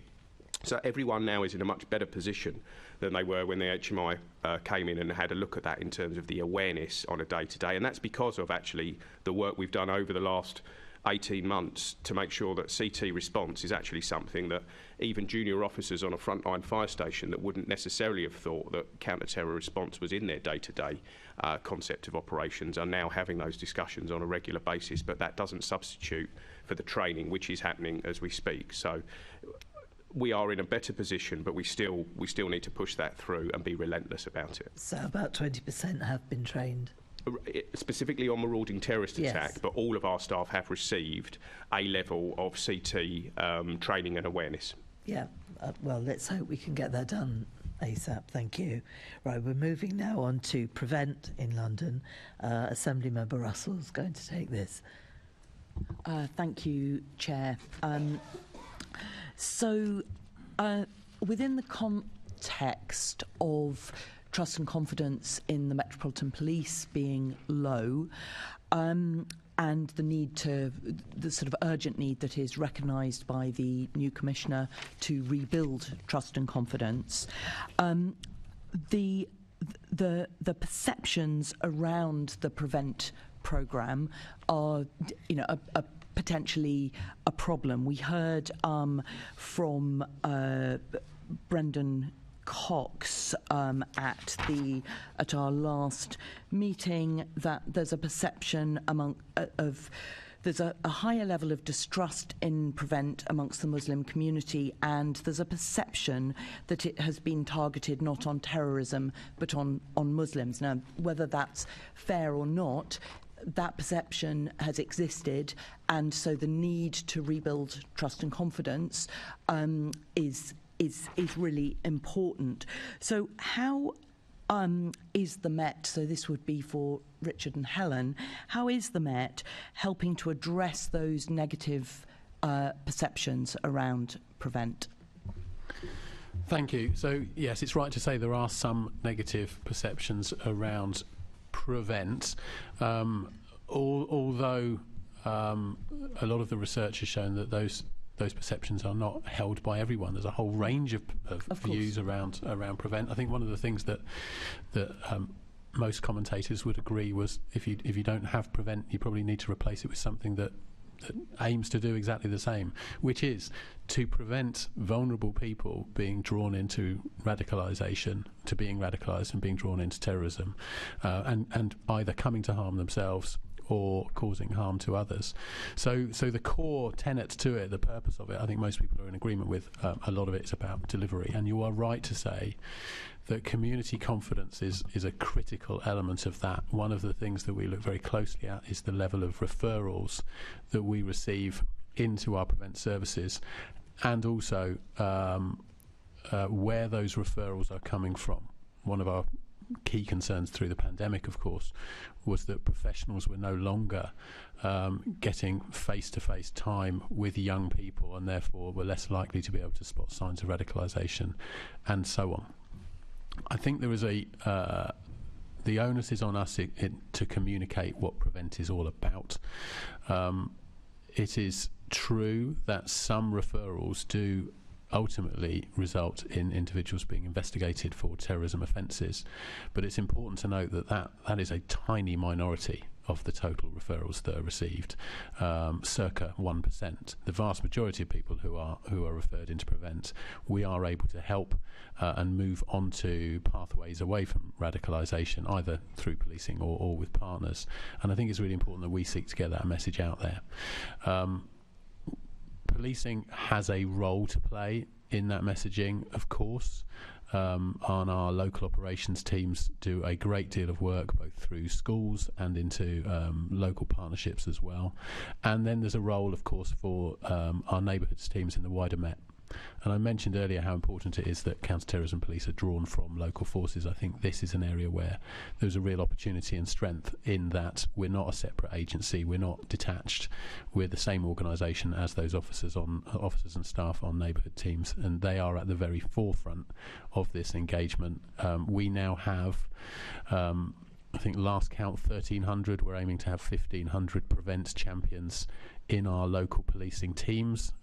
We've seen increases in referrals as a result, and I think as well as those numbers, what's really important to me is it means that we've got officers who are in contact with the public every day, who understand Prevent and can speak knowledgeably about what it is really about, and to encourage people who are best placed to see the signs of radicalisation, i.e. family members, parents and so on, to feel confident in reporting to us. But I don't pretend this is easy, and you're right to say that trust and confidence in policing has an impact on Prevent in the same way as it has an impact on all of policing. We police in the UK by consent, and that means we must have trust and confidence in place. Yeah, I mean that the sort of, I suppose the risk is that it feels like a form of state surveillance, and so that community work that you're talking about seems like a route to make sure that Prevent is about safeguarding and protecting young people from being drawn into radicalisation, rather than exposing young people drawn into radicalisation and criminalising them, their children. I think that's right. There's a lot of discussion about the number of the younger people we're now seeing drawn into our casework across all ideologies, and I think that gives us an opportunity to talk about Prevent. We take the opportunity every time we can, but also for other partners to talk about Prevent and exactly as you've described, to say this is about protecting our young people. Young people are vulnerable to influence, perhaps more so than older people, although there are people with complex needs throughout the Prevent system, old and young, but young people are at that particular risk, and I think it's inherent on all of us to talk positively about caring for young people and to highlight that this is a safety issue, and this is about the safety of the young person. The earlier we can intervene, the more successful we will collectively be in keeping them safe from harm and preventing them from going down a very dangerous route. And I'm pleased that we now have partners, including Blue Light partners, who are also leaning in, and Jonathan referenced earlier the work that the LFB are doing around Prevent as well. But this is a collective effort to land that message that Prevent is there to keep people safe. Mm-hmm. So the Shawcross review of Prevent, which I think has been with the Home Office for quite a while and is expected to be published this year, what would you like to see in that Shawcross review when it eventually gets published? What would be helpful in terms of protecting young people in particular? So I think I'll wait to see the report, but I'll just, if I can just wind back to my previous comments, I think it's inherent on all of us to talk about Prevent and the work it does to keep people safe, and to be really, really clear about what the purpose of the P for Prevent in the contest strategy, and let's remember this is a significant part of our counter-terrorism strategy in this country is Prevent, and to be really, really clear that is about preventing people being drawn into terrorism, preventing other individuals from seeking to radicalise others, and ultimately to keep not just the public safe from terrorists, but to keep vulnerable people safe from being drawn into this. So it is very much a safeguarding issue, and I think I would hope that when any commentator talks about Prevent, they keep that very much to the fore. And do you think that because the other piece is those community partners? So you've got schools, you've got local authorities generally. Last summer, I was contacted by various people who'd seen a letter that was sent out by the Metropolitan Police that was meant to be sent out by all schools to parents before the summer holidays. But actually, I found it very difficult to find any examples of schools that had actually sent that letter out to parents. Some had, but there were an awful lot that hadn't. Do you think that the relationship between the Met and Prevent and schools is working effectively? I think I would be foolish to comment and say clearly yes or clearly no. I think when you think about the complexity of the city and the number of different institutions we're talking about when we talk about education, they are manifold, and this is going to be highly localised. I think in some places that's going to be working very well, in other places less so. It's inherent on us, I think, to be open to the conversation with the education sector about what works well for them, to understand the other pressures on them, because there is so much focus on keeping young people safe from a whole host of risks, and so much emphasis placed on the role of education in this. So I do understand that they have a huge amount of pressure on them, but I think it's inherent on us on having those conversations, understanding what works for them. Mm-hmm. We know we've got some interventions that have been very successful, and working with individuals who've got much more, so Humza, for example, has got much more grasp of young people. He's a social media influencer, I suppose I'd describe him as. He's working really closely with us, and that's been a really successful intervention on the prevent side, but it's not everywhere. And I think that's the key, that it's a complex sector, and we need to be open to having conversations about what's going to work for them and what is not, and the pressures that they face. And it's going to be different in every part of London. We know that. Mm-hmm. Thank you. Just going back to the Shawcross review, I was expecting there to be people to be hoping to see some of the things that have come out in the Harris review, like more money for the NHS and the MPS actually to deliver on Prevent, more about data sharing from the NHS, and possibly also better communication between prisons and local authorities, and BCUs and local authorities. Does anyone want to comment on any of those points that came up in the Harris review in relation to Prevent working better? Yeah, so in an overarching sense, I think we're hoping that the review includes recommendations which will bring about improvements to the Prevent system. I think some of the things that you've mentioned there would absolutely do that. I think to Commander Smith's point, we'd probably like to see some reference to the success that Prevent has had. I think that's very important. We talk a lot about opposition to Prevent, and sometimes get sucked into discussions about whether the cohort that is opposed to Prevent is larger or smaller than it might be, and to some extent that might be a red herring in itself, because actually what we really need to have happen to make Prevent effective is for more people to understand the indicators of radicalisation concerns, more people to know where help and support can be sought, and more people to know what that does and doesn't look like. So that's a cohort that need awareness raising, not necessarily movement from a opposed position to an engaged position. We're very disappointed that we haven't seen the Harris review. I remember joining MOPAC in 2019, and the Mayor looking to call for an independent review of Prevent, and we were rather gazumped by the government at that point. That was a nice gazumping, actually, and we welcomed it, but I don't think any of us would have expected that 4 years on we wouldn't have seen the culmination of that report. I think that's frustrating for us. It's probably frustrating for the reviewer. It's probably frustrating for civil servants who are working on it. I don't think necessarily the independent review is going to move people who are vehemently opposed to Prevent. I think we've seen a lot of opposition reported around boycotts of that review, so I don't think we can expect it to do that. Hopefully we can expect it to provide some recommendations around system changes in the Prevent system, which we would look to support and endorse. In terms of funding and increased funding, which I think is called for in the Harris Review, I wouldn't expect a lot around increased funding coming from central government at the moment. Those are the noises that we hear.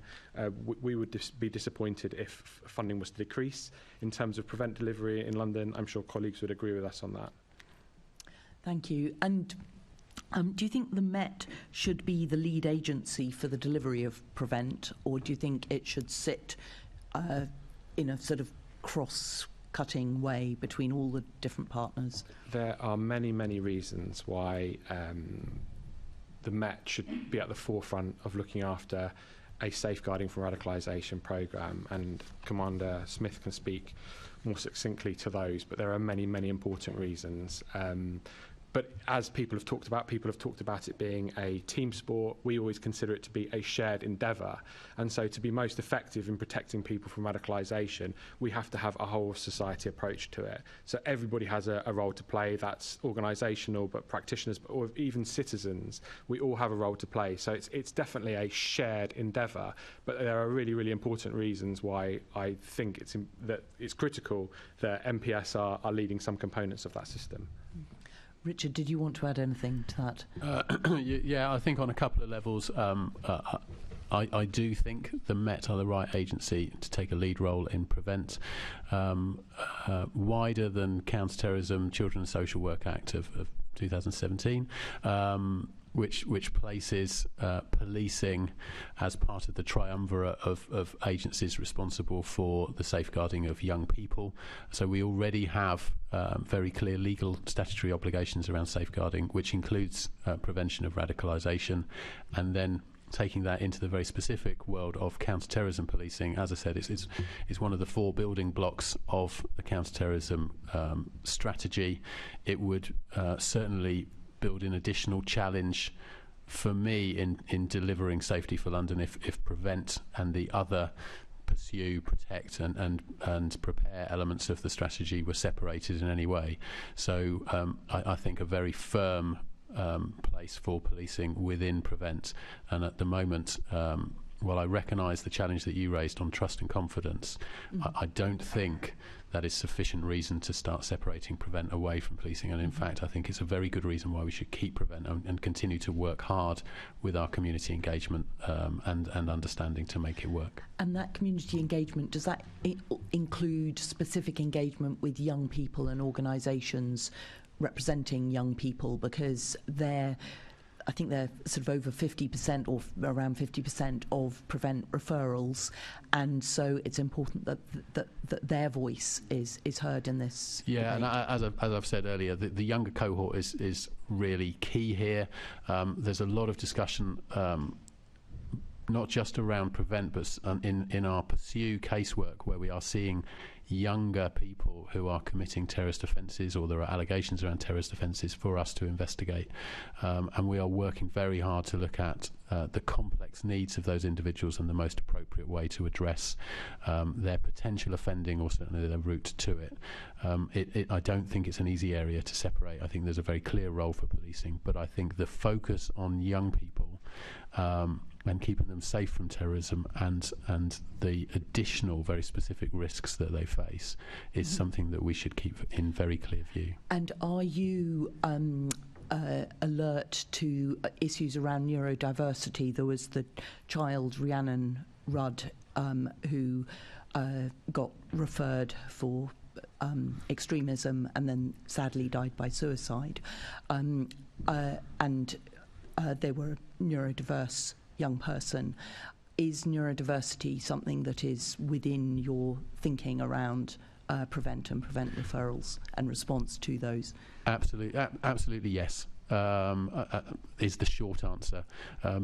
Mental illness we're seeing in our casework, neurodiversity specifically, and neurodiversity across the casework, not just in young people, but with younger people. And we have project work in place to increase our understanding, because actually, even within the bracket where we're describing neurodiversity, there's huge granularity of that, and it's important for us to really understand that clearly and understand what interventions may work for the safety and the well-being of the individual, as well as the kind of wider public safety mission that we have. So a firm yes. Thank you very much. And my final question is for the Fire Brigade. Jonathan, can you just give us a brief update on your rollout of online training to help firefighters identify signs of radicalisation and other counter-terror risks? And how are you ensuring that your training aligns with police counter-terrorism standards and guidance, particularly around these issues I've been raising about vulnerability? I think just to take your second question first, if I may. So we've got a local prevent lead within London Fire Brigade who works very closely with colleagues in Richard's team to make sure that that is exactly what's happening, to make sure any training that we're rolling out to our staff is completely aligned with the national and local prevent work that's being done by the Metropolitan Police, specifically in this case. As far as the training for firefighters is concerned, so we're launching very shortly, actually, hopefully by the end of this month, if not early February, a new home fire safety visit strategy. Because obviously our main prevention work that we do from a fire perspective in terms of keeping people safe in their homes is obviously the home fire safety visits that our fire crews will do to sometimes some of our most vulnerable members of society.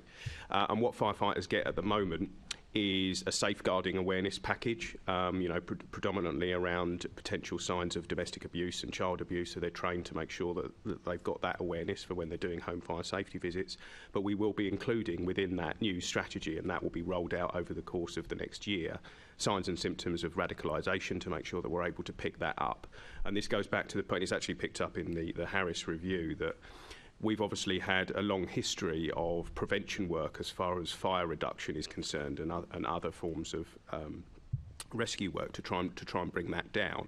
And actually that's right and proper that we use that knowledge and understanding to try and do our part in the prevent space, because as we've talked about before, this is very much a multi-agency approach.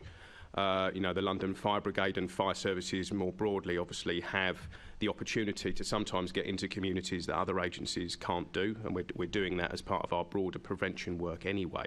So actually it makes complete sense to try and bring that capability to the de-radicalisation world, and actually, as Richard's alluded to, we view this very much as a safeguarding issue. And it's about actually using the eyes and ears that we're able to bring in terms of our day-to-day work to help in the prevent space. Thank you very much. Thank you, Chair. Thank you, Assembly Member Desai. Thank you, Chair. I have a couple of questions on the Shawcross review, but before that, can I just make a general comment about prevent? As an Assembly colleague of mine said to me about 3-4 years ago, because we discussed prevent several times in this committee. I remember this committee for 6 years. Prevent is only show in town. And the critics of prevent, who I've spoken to 3-4 years ago, assured me that, we are developing an alternative prevent. I'm still waiting for an answer. So we've got to work with what we have, make it better. But coming to the Shawcross review, can I ask you, starting off with you, Deputy Commissioner Smith, coming to your Commander, and then to Mr. Bowie, what input, if any, have you had in the Shawcross review? So we have been, as I've alluded to before, so we've had contact with the Shawcross review and the broader review of contest. More broadly, we're plugged in to all of the key boards that are focused on that. So our view has been taken into account, and that's through the relationships that exist. Obviously, we would like to see that come forward as soon as possible. We are plugged in with colleagues in the Home Office around the review of other specific elements of the 4 Ps, but I'm pleased to say we are consulted and part of the process. Commander? Yeah, I would echo that. We've been a key stakeholder and consulted over the whole period of the review, and now just await publication. Yeah, we have submitted evidence, including from previous work we've done in this space, and we have had Mr. Shawcross come along to the London Contest Board to talk to us about the work he's been doing, and we've also had the Prevent Director come along frequently to the contest board, and I was going to say give us updates on what's happening, but really just tell us that there's been delays in it being published. So I join my colleagues in looking forward to seeing it published. So, coming to you, Commander, and then Mr. Bowie. Look, I mean, this report, the review findings were meant to come out sometime last year, a few months ago. Some of the key findings are already in the public domain, and they have not been disputed by the Home Office. So to what extent, Commander, if I can start with you, are you worried that the Shawcross review has become overtly politicized? Are you worried that the apparent attempt to play off one extremist behavior against another will make your work on the ground harder? Sir Peter Fye, ex-Chief Constable of Manchester and National Police Union Prevent, is clearly worried, as he said to The Guardian in the Guardian report some time back in May last year. So I'm aware of Sir Peter Fye's comments and obviously all the reporting that there has been about what is suggested to be in the report. I'll wait until it is published before commenting on the content of it. You asked about ideologies though, and I'll take that separate from the report itself, about whether competition, if you like, between ideologies might be unhelpful, both on the prevent side and pursue side of my business. We're effectively ideology agnostic, so we will look at what the offending, on the pursue side, what the offending behaviours are, what threat that poses to the public, or which subsection of the public in some cases, and what we can do to make sure the public is safe, and then ultimately for long-term public safety to prosecute the individual concerned. And on the prevent side as well, whilst intervention providers will take the ideology into account where there is a clearly identified ideology, of course, nonetheless our engagement with them is effectively ideology agnostic, and I think that's where I'll leave it on that. So presumably, Commander, you would agree with Sarah Khan, former counter-extremism commissioner and now an advisor to Michael Gove, the Levelling Up Secretary, when she says that the UK Prevent scheme should be, quote, ideologically blind. To an extent, as I said, some of the interventions need to take into account the very particular case-by-case circumstances of an individual who may be being radicalised or seeking to radicalise others. So it's relevant to an extent in terms of the final delivery, but the prevent strategy as a whole, I would share the view that it is around preventing people engaging in terrorism, and the definition of terrorism that we work to makes reference to progressing an ideology, but it doesn't single out particular ideologies within that. I know your work continues, but is the delay in the recommendations becoming public, well, they already are public, and being implemented, inhibiting on your ability to deliver prevent? So we, as has been said throughout, we continually look at what the evolving threat looks like, and also look at our own practice to see how we can improve it across whether that's prevent or pursue, whether it's protect or prepare. We're always learning. We're not just learning when things go wrong. We're trying to learn all of the time, and that includes prevent. And you know, some of Assembly members Russell's comments around the education sector, learning from those incidents and understanding how we can engage better. So we never stand still. Nonetheless, we are keen to see this report and see what learning we can take from it, of course.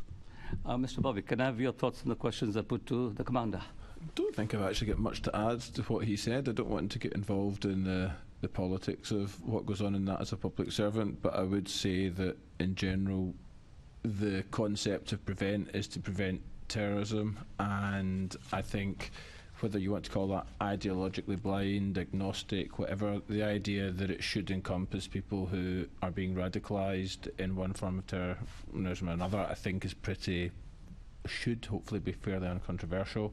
I also think what Commander Smith has said about what you need for somebody who may be Islamist inspired terrorism versus far right versus I can't remember the new definition for the mixed unstable one. I suspect they will need to be slightly more tailored interventions. So I would echo very much what Commander Smith has said, and again about wanting to see the report before we sort of judge it. But yeah, we're very much in the same place. Maybe I think Mr. Levinson might be the person to answer this question, but the Mayor quite rightly invests a large sum of money in counter-extremism work. What's the program called? And can you tell us more about it? How do you monitor it, the outputs and so on? And particularly, again, with reference to the Shockless review and some of the findings that are in the public domain, where he says that some prevent-funded groups have promoted extremist narratives? Yeah, so you're talking about the Mayor's Shared Endeavour Fund? We are coming on to responding to the changing nature of radicalisation in the next section. So, do you want to? In that case, I'll withdraw my. Well. Okay. Well, we'll bring it up, but we'll make sure that the questions are answered one way or another. Your time will come, Oliver. And of course, gentlemen, all radicalisation is wrong, wherever it comes from, right, left, or anywhere else. Just one very quick one. The leaked Shawcross review found that money from Prevent went to organisations that promoted extremism. Are you aware of any cases of that in London? We've seen the reporting, but nothing more than that, no. You don't know? Okay, fair enough. Just wondered. All right, we will now come on to responding to the changing nature of radicalisation. And my colleague, Assembly Member Garrett, is going to start on that. Morning. Yeah, so this is about, it follows on a bit from what Assemblymember Desai was just touching on, about how the different ideologies that drive people towards terrorism. And I suppose my first question is in two parts, really. What are we seeing a changing pattern in the kinds of ideologies that are driving people towards terrorism? And secondly, which I think Kenny just mentioned, this mixed, unstable or unclear ideology, which I find quite interesting in itself, because it seems to be people who are driven to violence and then latch onto a series of different, ideologies that might support that. How big of a problem is that? Because it seems those individuals are, quite perhaps different from someone who gets involved in something that leads them down a path. You mentioned a couple of things there. In changing nature of ideology, certainly we are still seeing an increasing proportion of extreme right-wing terrorism within our overall casework, albeit it's not the majority ideology within the casework. We're still seeing those steady increases.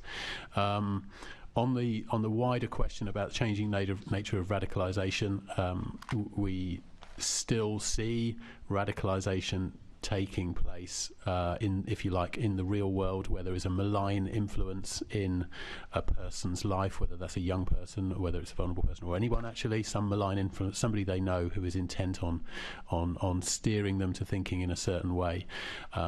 But we also, over recent years, and particularly through the pandemic, we've seen significant acceleration in the number of people who are described as self-radicalising through material that they are finding and accessing themselves online. So that's an increasing concern. Some of them have very clear ideological beliefs and are pursuing them and seeking out material online that reinforces them and takes them further. Some of them, as you say, have got what we describe as mixed, unclear or unstable ideologies, where they're kind of looking at a range of hate-filled ideologies, and some of that perhaps is difficult to reconcile and understand why that might be. But it's certainly quite a significant part of our Prevent casework, and therefore a lot of work going in to try and understand what's driving it, and to what extent people are just seeking out horrific material, and to what extent that is then taking them on to holding that same ideology and wanting or developing the propensity to act on it. There's a whole load of different questions there. None of this is simple. Certainly at the heart of it, though, that type of material being readily available to people online is a huge concern, and it is also a huge challenge. Obviously, we know about the Online Safety Bill, and so there are legislative and regulatory mechanisms that could be brought to bear.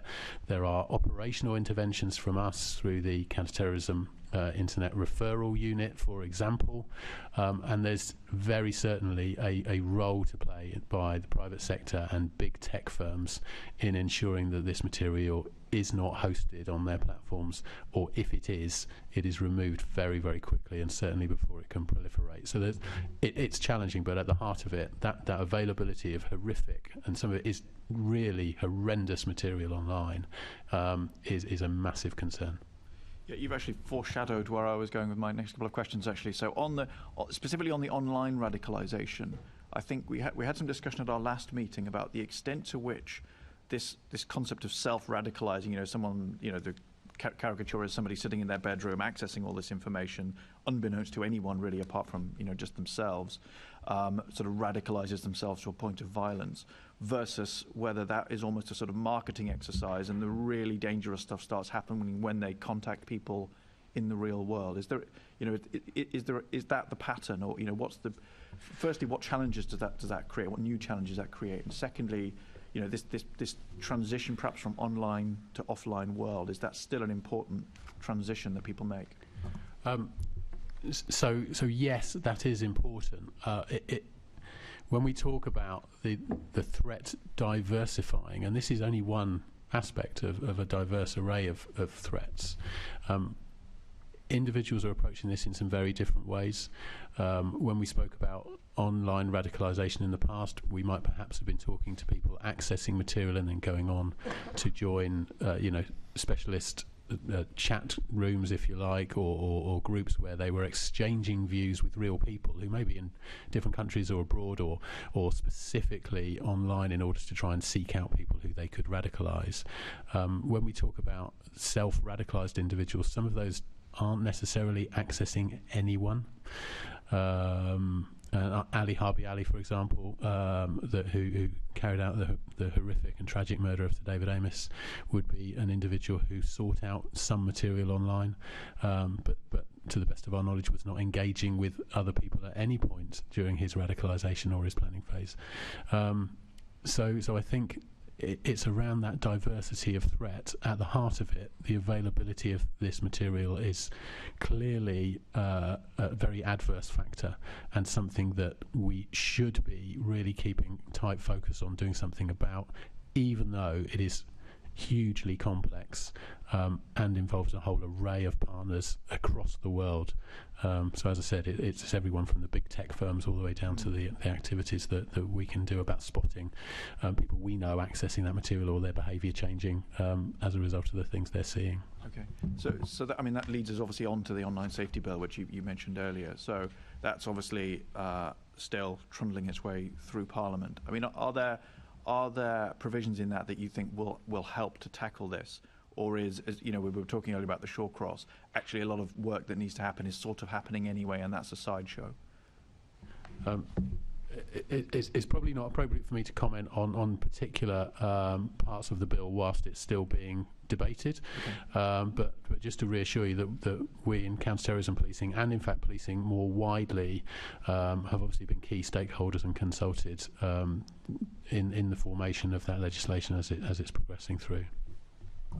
So I appreciate your point that you don't want to comment on something that is quite politically contentious, it'd be fair to say. But presumably, I was just going to ask the same question a different way, which you've already declined to answer. I was going to say, presumably, overall, when that legislation is enacted, assuming it's enacted, is it going to help with this removal of material? Are there powers that it would give you that would allow this proliferation of material that you spoke about to actually be taken down more actively? I think it's reasonable for me to say that from a policing perspective, efforts to regulate what is available to vulnerable people, in fact all people, online, and ensure that really harmful, illegal material is not available is a good thing.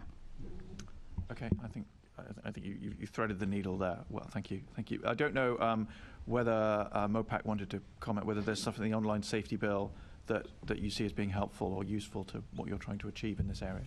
So I think what we would say in this area, we are sort of at a strategic level supporters of the bill. I think our specific concern would be, although the adult safety duties. I think that's what in the media is called the legal but harmful bits. They have been reinserted. I think the way in which they've been reinserted means there's sort of no duty or requirement on the minimum standards of the terms and conditions, and it's about requiring those tech companies to comply with their terms and conditions and be transparent about how they do that. The cynic in me might suggest that a way around that, if you are a tech company motivated by profit, particularly at a moment where they are being squeezed internationally, would be to water down your terms and conditions and actually make it like less likely that some of the things would hit those. So I mean, that maybe be being far too cynical, and that won't happen across the board, but it clearly does create that sort of, or has the potential, if I can put it that way, to create that sort of perverse incentive. But as I say, the strategic intent around this I don't think we would disagree with. The actual tactic being used to do this, we think there is potentially some concern about that. So you mentioned that this so-called legal but harmful. Presumably, I mean, the stuff that Commander Smith is talking about, surely that's illegal already. You know, how to commit terrorist acts. Here's a sort, you know, the sort of how-to guides, which I'm guessing is what you're talking about, or extremely violent material, which is sort of, you know, emotionally or mentally radicalizing in terms of normalizing certain kinds of behavior. Surely that's already not legal, is it? Or perhaps I'm optimistic. So I think some of it will be illegal because it will fall under the glorification of terrorism section 2 offence. I think there's then probably, and I'm no expert in this, so apologies, but I think there's probably, as ever with the law, quite a large grey area. And a lot of the appeals to and the reasons that the tech companies are often willing to do this is, as I understand it, that it does, they would say, breach their terms and conditions when you get into that grey area around stuff which might not glorify, but does, the way their algorithms work, they may bring content to the fore, which if people are neurodiverse or already have an interest in this, could potentially create the conditions in which that could flourish.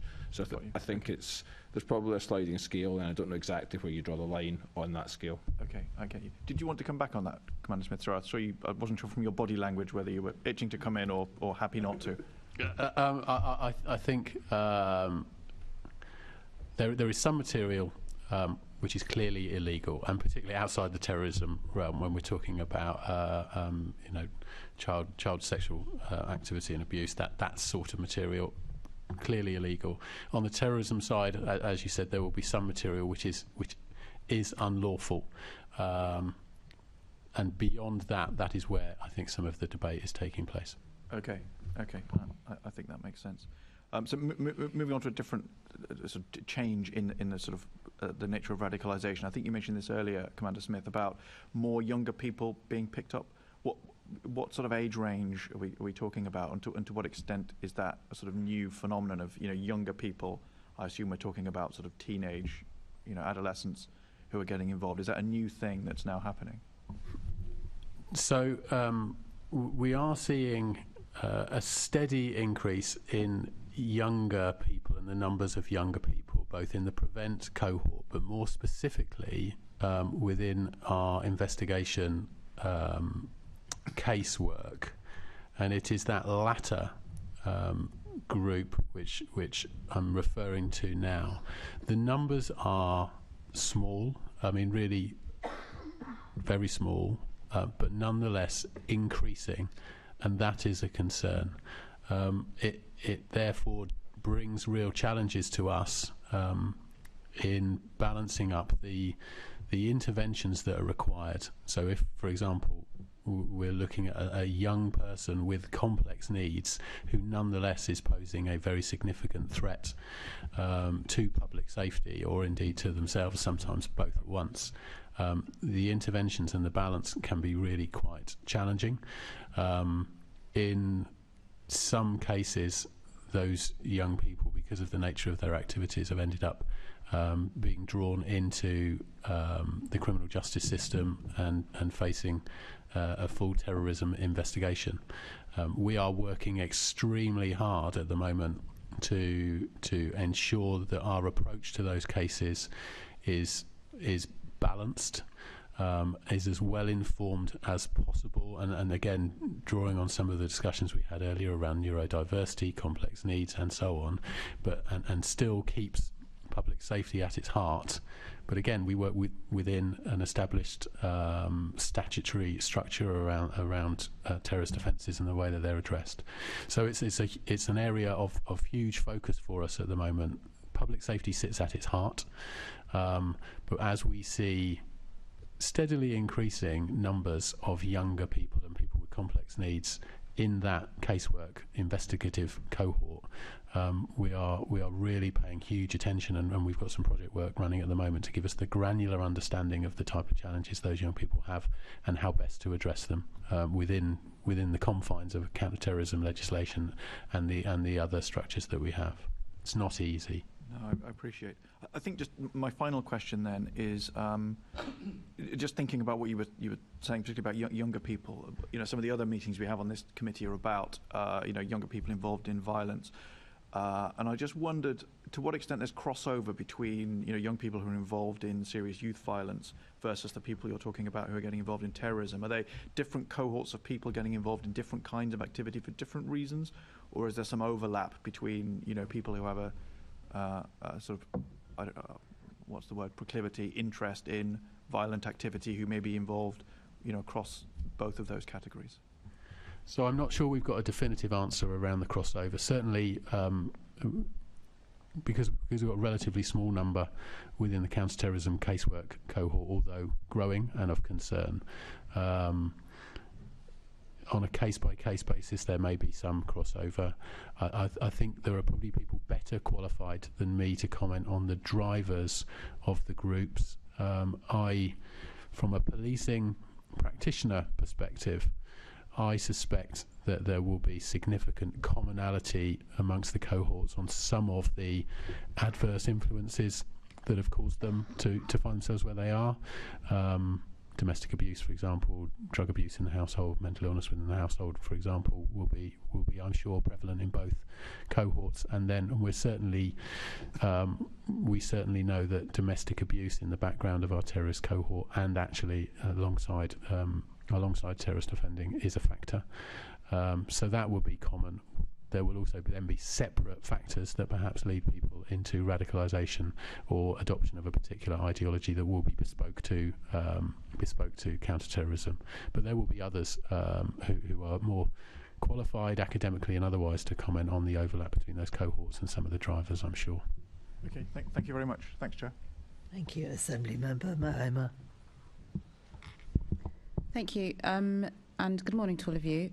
I wanted to just pick up on that point that you touched on about kind of the drivers and the new ways in which people are being radicalised, and particularly that link between domestic abuse, domestic violence, and, for example, incel ideologies, and what that can manifest itself in. I wonder if we are beginning to understand what links, if any, there are between those two things, and what developing research there is. I know there's lots of commentary, there have been in the last few years, particularly from women's groups, but not exclusively, about the fact that taking domestic abuse or violent men seriously is a really good indication about whether or not that person has kind of got a propensity to taking that further.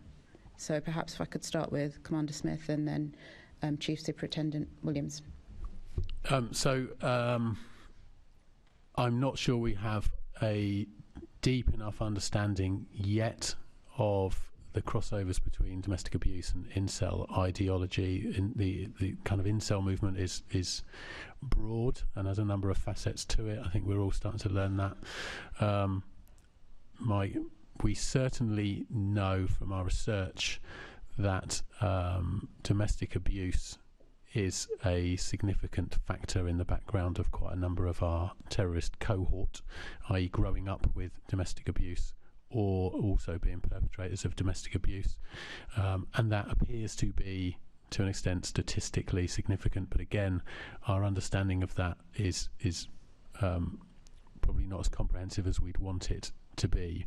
But the same is true of offending cohorts, violent offenders elsewhere. And I think the Assembly is aware of the kind of over-representation of domestic abuse in the backgrounds of young people who are drawn into gangs and street violence and the like. So domestic abuse, clearly a factor. Exactly what that mechanism is and how it links, I'm not sure that we've got a comprehensive understanding yet, and how it fits in with incel, although instinctively I think we know there must be an overlap there. Again, I'm not sure we have a comprehensive understanding, but your principal point about recognising the damage that violent, largely men, not exclusively, but largely men do in domestic circumstances, I completely and very strongly agree that is something that needs to be addressed, not just because of the immediate harm that they do within those relationships, but also the much longer term harm that they're doing to young people growing up in those environments.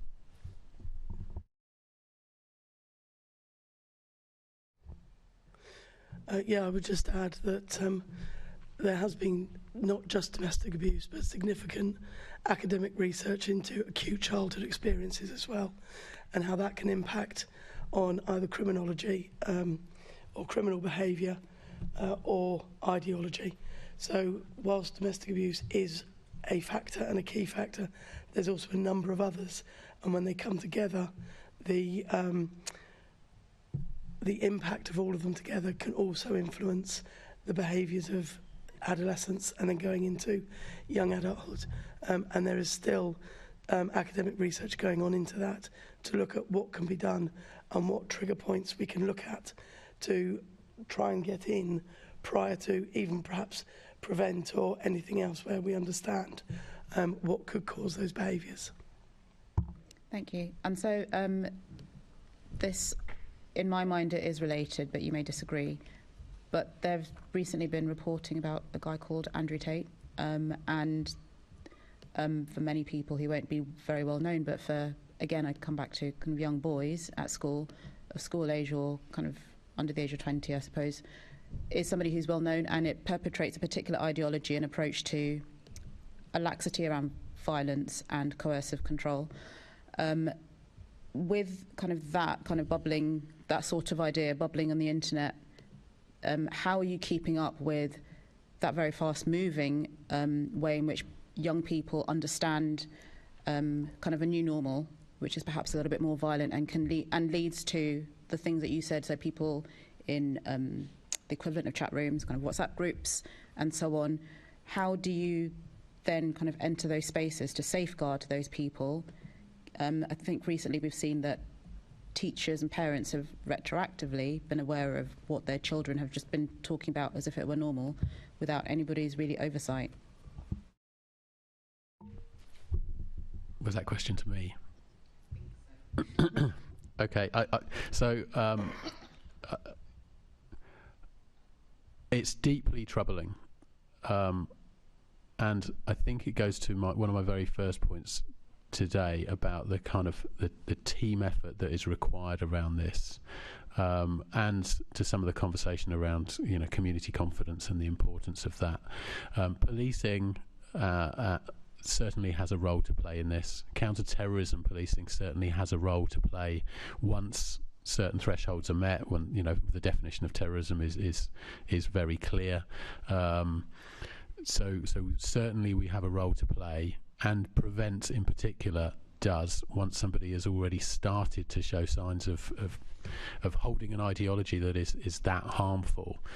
However, I think where the real wins are before we ever reach that point, and that's where the whole system needs to come together. And Kenny referred earlier to kind of whole system approaches, perhaps through prevent, education, family, especially family who are closest to young people, hearing what they're saying and understanding who they're engaging with, or the kind of material they're looking at and the impact that might have, as well as the whole of the wider kind of public sector. And as I've already said, the private sector have a role to play, particularly in the online space. But I think whilst policing has a role in this, I'm not sure we're best equipped to be leading on it. I think we need to understand how it impacts our particular work in crime prevention and in prosecuting those who cause harm. And you referenced the case of Mr. Tate, who's being investigated overseas by foreign law enforcement for some of his activity.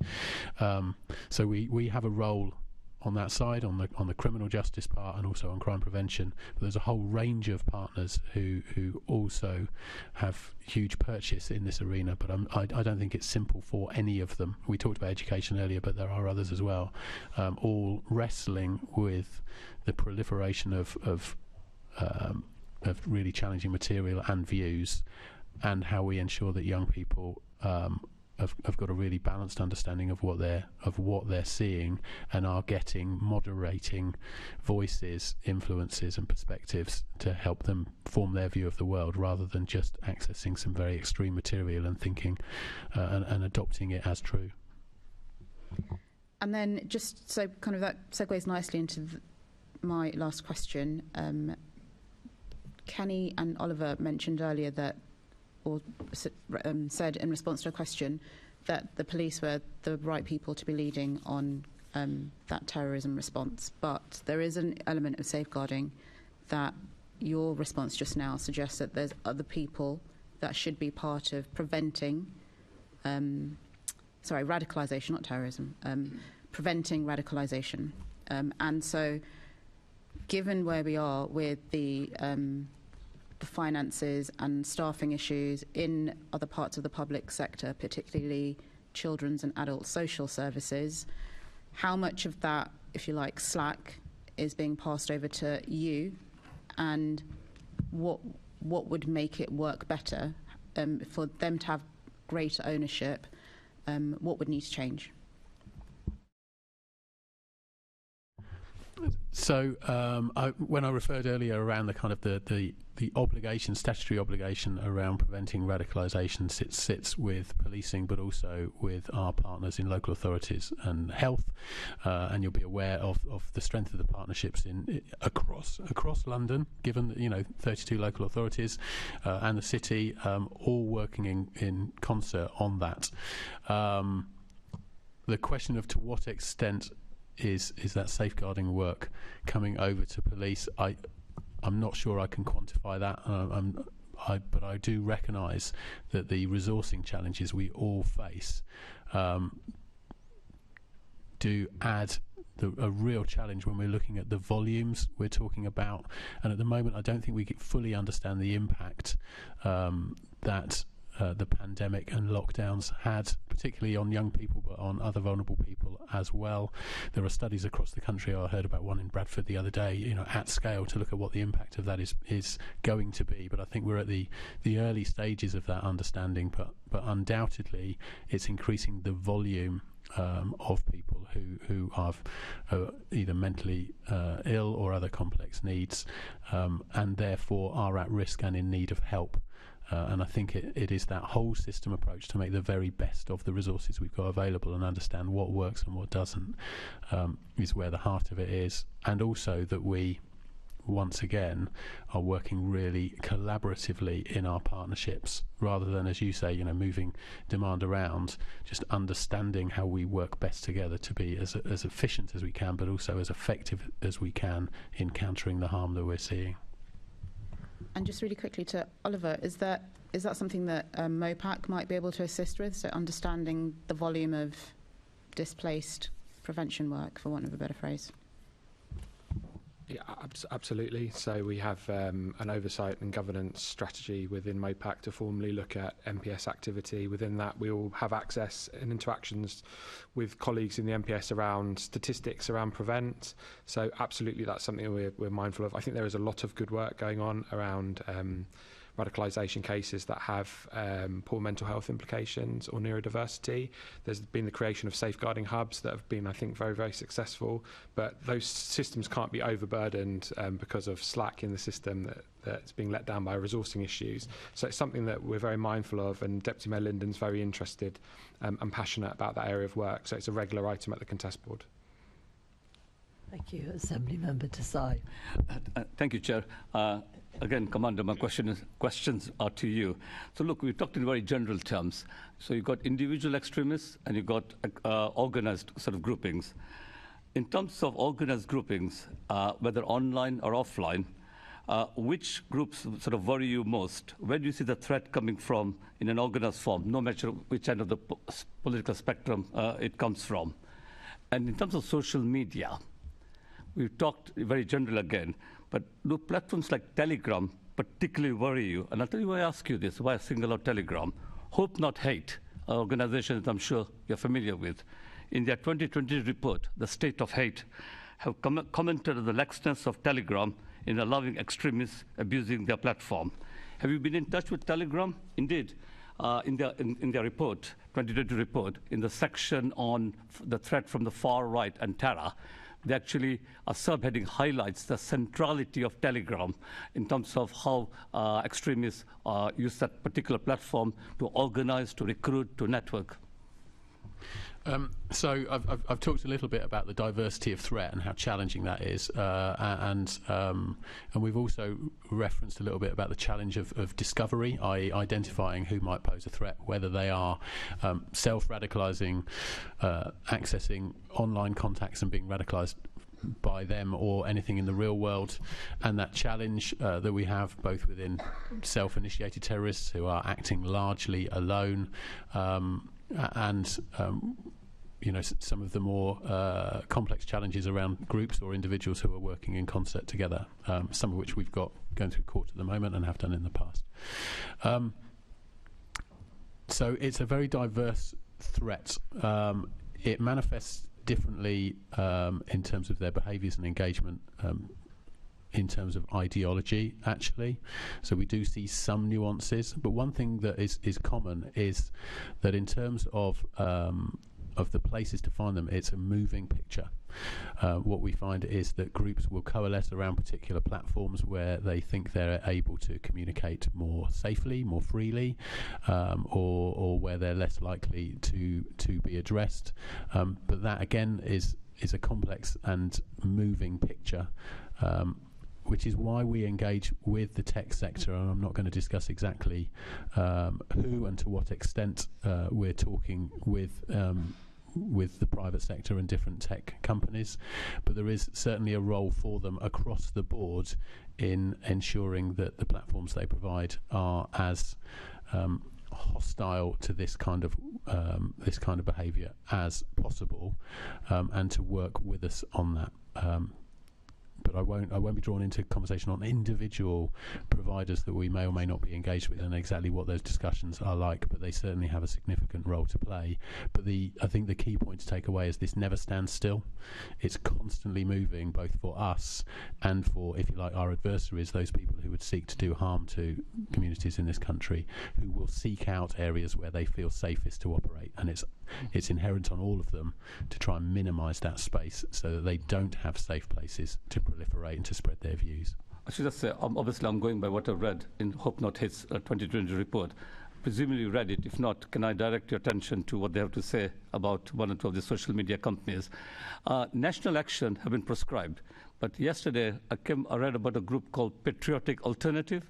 Are you aware of this particular grouping? Yeah, I'm aware of them. Yes. And Al Muhajirin goes through various tight guises, change their name every year, every 2 years. Are they still around in one form or another? So there is a pattern, and I'm sure everybody is aware. So Home Office is certainly aware that prescribed groups do sometimes rename, rebrand, rebadge themselves, and then they will come back around. And the decision around prescription of any particular group is a decision for the Home Office, and certainly their history shows that the history from the Home Office prescription shows that as groups reform and reappear under another guise, then they are then prescribed. And I think I will leave it there at this point. Yeah. Continue cracking down hard on such groups. Thank you. Thank you. Right, we're on to our last section now. You'll all be pleased to hear. It's counter-radicalisation and engaging with communities. It's being led by Assembly Member Ahmed. Thank you, Chair.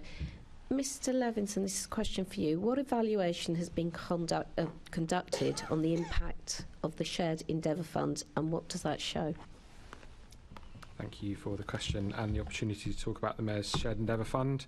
For those of you not aware, it's a fund that provides grants for civil society organisations that are delivering projects that counter hate, intolerance, extremism, radicalisation and terrorism. It was born after we delivered the most comprehensive citywide engagement and review exercise in this policy area ever, and found evidence that civil society could play a greater role in challenging those harms if given the right resources and support. In 2021, we delivered the first call of the Shared Endeavour Fund. We provided £800,000 of funding, of which £400,000 came from Google.org to 31 projects who delivered to over 28,000 Londoners. Monitoring and evaluation sit right at the heart of our work. We want to know what impact that fund is having and how we can improve it. So we took the decision to go with the absolute gold standard of evaluation with an independent evaluation. So we had a tender for a evaluation partner that was successfully won by the world-leading think and do tank, the Institute for Strategic Dialogue, who delivered an independent evaluation of Call 1 of the Shared Endeavour Fund and found that the majority of projects have still been able to deliver the work, which was no mean feat in itself because that was in the midst of COVID restrictions. It found that the majority of projects made a measurable contribution to fund strategic objectives. It found that the fund was successful in building Londoners' resilience to intolerance, hate and extremism, particularly concerning their tolerance for others, their sense of civic engagement and their support for democracy and the rule of law. That report was published some time ago and has been sent to the committee previously. To be worth its salt, obviously we want our independent evaluations to also give us recommendations for improvement. It gave us several, all of which we accepted and adopted for Call 2 of the Shared Endeavour Fund, which was delivered in 21-22, where we provided £600,000 of funding to 19 projects who worked with over 33,000 Londoners. Call 2 was again evaluated by the Institute for Strategic Dialogue. The latest evaluation, I'm pleased to say, was published last week. I'll be very happy to send it to the committee. The report found that more projects hit or exceeded their projected project numbers than Call 1. It found that more projects were able to evidence participant relevancy than Call 1, meaning that they were working with more relevant beneficiaries than the previous call. The report found that the fund was successful in building Londoners' resilience to radicalisation and extremist recruitment and reducing racism, intolerance, hate and extremism in the capital. We introduced a new method of monitoring and evaluation where we could evaluate the impact per project on a project-by-project basis, but also evaluate the overall impact of the project portfolio. And we are really, really pleased to say that we had absolutely amazing results in that report, which I'd welcome you all to read. In this financial year, after recommendations again in our second independent evaluation, we've accepted all recommendations and incorporated those recommendations into Call 3 of the Shared Endeavour Fund delivery, which is within this financial year. Projects are nearly finished. We've invested £725,000 in 22 projects across London, which we predict will benefit over 26,000 Londoners. We're really, really proud of the Shared Endeavour Fund. It includes award-winning projects now. It's doing some really, really wonderful work. It's been held up as good city leadership on countering extremism and radicalisation. And then the final point to make is we're very pleased to have secured some further investment for the remainder of this police and crime plan period, which will see us completing both a manifesto commitment and also a police and crime commitment. Thank you. That all sounds very encouraging, but as you know, no good organisation just rests on its laurels. So what more do you think needs to happen? What would you like to see happen in the future? Because there will be issues there that need still to be tackled. Yeah, I completely agree. We always seek for our portfolio to be more effective. That's why we have continuing independent evaluations. That's why we listen to the recommendations of the evaluators. We make changes to the programme. I think we now have a track record of showing that those changes have affected positive change and improvements in the portfolio. Call 3 will be independently evaluated as well, and we'll continue to seek improvements across the portfolio. Okay, thank you. My next question, again, is for you, Mr Levinson, and for you, Commander Smith. Is low public trust in the Met affecting Londoners' response to concerns over potential radicalisation? And then added to that, what is the Met doing to reach out and engage with communities around this issue? So if you could start, Commander Smith. So, first of all, whilst I said earlier we recognise the importance of trust and confidence as part of this, we're not seeing that impact in our referrals. And there may be something around the fact that maybe the data's not coming through yet. It may be something about the fact that the public perception around counter-terrorism is such it's so indiscriminate, it affects all of us. It's something that people are perhaps more prepared to engage in, but we're not seeing an impact in that way at the moment. That said, as I discussed earlier, and we talked at length about, this is really important to us. We do recognise the value of that, and it's not just around what our local operations teams in particular, who work very closely with Ollie and the wider team, are doing, but it's also about the engagement that we have out through those kind of 1,300 plus prevent champions and out into our safer neighbourhoods teams. It's all part of the same picture. It's not counter-terrorism separate from that. So we're not seeing the impact yet, but we're very alive to the fact that we might, and we are very keen to do all we can to build the trust and confidence back up of Londoners. Thank you, Mr. Levinson. I don't think I have too much to add to that, other than I'm obviously very pleased to hear that the levels of public engagement are continuing to maintain. All the CT functions require public engagement. It's incredibly important, from protecting the city from terrorism to safeguarding vulnerable people from radicalisation. So that's really, really pleasing. We talked earlier in the session around some long-standing issues around negative perceptions of prevent and a lack of awareness in some around the strategy, and how we need to see improvements there if we want it to be most effective. I think policing is absolutely working to those aims. I think there have been some improvements. I think the Police's Act Early campaign is really, really good, and I think it's seen some positive results off the back of it. Is there more to come? Yes. Is the route to that more engagement? I would say so. Thank you. My final question is to you. What more will MOPAC offer to help link communities with police leads to ensure relevant information is shared?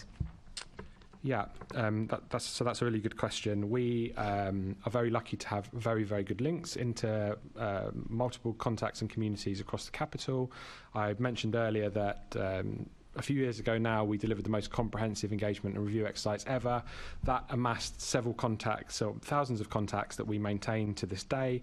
We have a good engagement ability to signpost those contacts into helpful opportunities for information and advice. That could be in the aftermath of a terrorist incident, or it could be in relation to learning about a new manifestation of challenge, and we continue to do that absolutely. Through the Shared Endeavour Fund, we're engaging with thousands of Londoners every year. We are a hands-on funder, so we like to get in and around those organisations. We participate in the sessions. We see it as a two-way information flow. We take on initiatives where we can collaborate with policing colleagues. There are two really good examples of that. So one is we use the Mayor's Civic Innovation Fund to create a new anonymous referral app for members of the public to refer online terrorist content to the police. We created it, we piloted it. We're very now happy that it continues to be part of the Police's portfolio. We've just held a really successful collaboration with our colleagues in CT Policing and Hamza Ashad, who is a YouTube celebrity, author and filmmaker, where we've gone out and delivered a school tour talking about some of the issues that we've discussed today, really important issues in schools, where we reached 4,000 young people in London. So we're very keen to be a convener of community thinking and concern, but also a two-way flow of information. Thank you very much. Thank you, Chair. Thank you. That's very interesting. Assembly Member Pigeon. Yeah, just to pick up, at our last meeting with Lord Harris, he talked, gave a sort of story from years gone by about some of the community links not always being refreshed, and talked about, the same people from when he was leader of a council to many years later as an assembly member seem to be the same people that agencies contact. So what do you do to refresh your community links? And actually, it's quite interesting, last night at the Commissioner's speech, there were some familiar faces there from 20 plus years ago that I had known in certain boroughs. So what are you doing to make sure we are reaching, all communities, and that you've always got the right people that you're linking with? Yeah, that's a really good question, and always an ongoing challenge, I think. The people that present themselves as community leaders perhaps aren't always best placed to lead the communities that they purport to represent. Mm-hmm. I think it's about trying to spread your net as wide as possible, having a philosophy and a policy of having an open door to meeting new people, engaging with people, looking at experimenting with new collaborations to see if people can actually bring those numbers in. So we have a refresh of our grantees every year, for example. We can see if they've managed to hit the targets that they said they had. Most of those organisations are grassroots organisations. We are linked into a number of community representative boards, some of which are actually owned by the Met. So just last month we hosted the Met's Counter-Terrorism Advisory Group. That's really, really interesting, and we created an actual event where people could come in the real world together rather than it being virtual. So I think casting your net far and wide. We do a lot of work around protecting places of security. So we have provided free training with our wonderful partners in the CST to hundreds of places of worship in London. They are often great gateways into local community sentiment. So I think we're just open-minded to it. We test it. So if somebody says that they're going to bring hundreds of people to our event, we can see if they are going to do that, and they do that. I guess that's a litmus test of their ability to do so. But we're always open-minded in meeting new people, because we do accept that you only know who you know, and so we're always welcome referrals from assembly members or anybody else to talk to us about who we should be talking to. We'd really value that. Lovely, thank you very much. Thank you. I so recognise that, and probably for even longer, which reminds me how old I am as well, which is never a good thing. As we're beautifully on time, which always pleases me, just one very quick question to you, Commander. London has unfortunately seen many attacks perpetrated by former prisoners. How are you working with the probation service, really, to make sure that those that are released under terrorism charges don't reoffend? So there's been a huge amount of work on this. It started just prior to the dreadful attack at Fishmongers Hall, actually, around looking at our management. At that point, we talked about the management of offenders. We've broadened that. There are some people who are nonetheless pose a risk who have not previously been convicted of a terrorist offence, but are within that cohort of concern. The Project Semper, which was launched a few months before Fishmongers Hall, was played through to completion. I think I spoke last time I came to the Assembly about how a lot of the modelling that was in Semper was actually based on some of the best practice that was found in London, and not least the really close working that we have with colleagues from the probation service and on the MAPA chairs and so on managing some very high risk offenders that we have coming out. We following on from Fishmongers and all the work under Project Semper, I think we are far more robust now in our understanding of those prisoners who are due release, who may pose a threat, and understanding how best to manage them on licence, and then going further forward under notification requirements that they have under the Terrorism Act. So it's a really comprehensive response now. It's joined up nationally, and the working practice in London with higher vetting for colleagues in probation working with us is the model that's now being rolled out nationally. So that's in a nutshell how we are managing it. They are certainly a cohort of concern, and a group that we work very, very hard to manage the risk that they pose. So you're happier with it now than it was? That certainly we have made improvements, and I'm content that all of the recommendations under Semper have been completely delivered within London and into our model.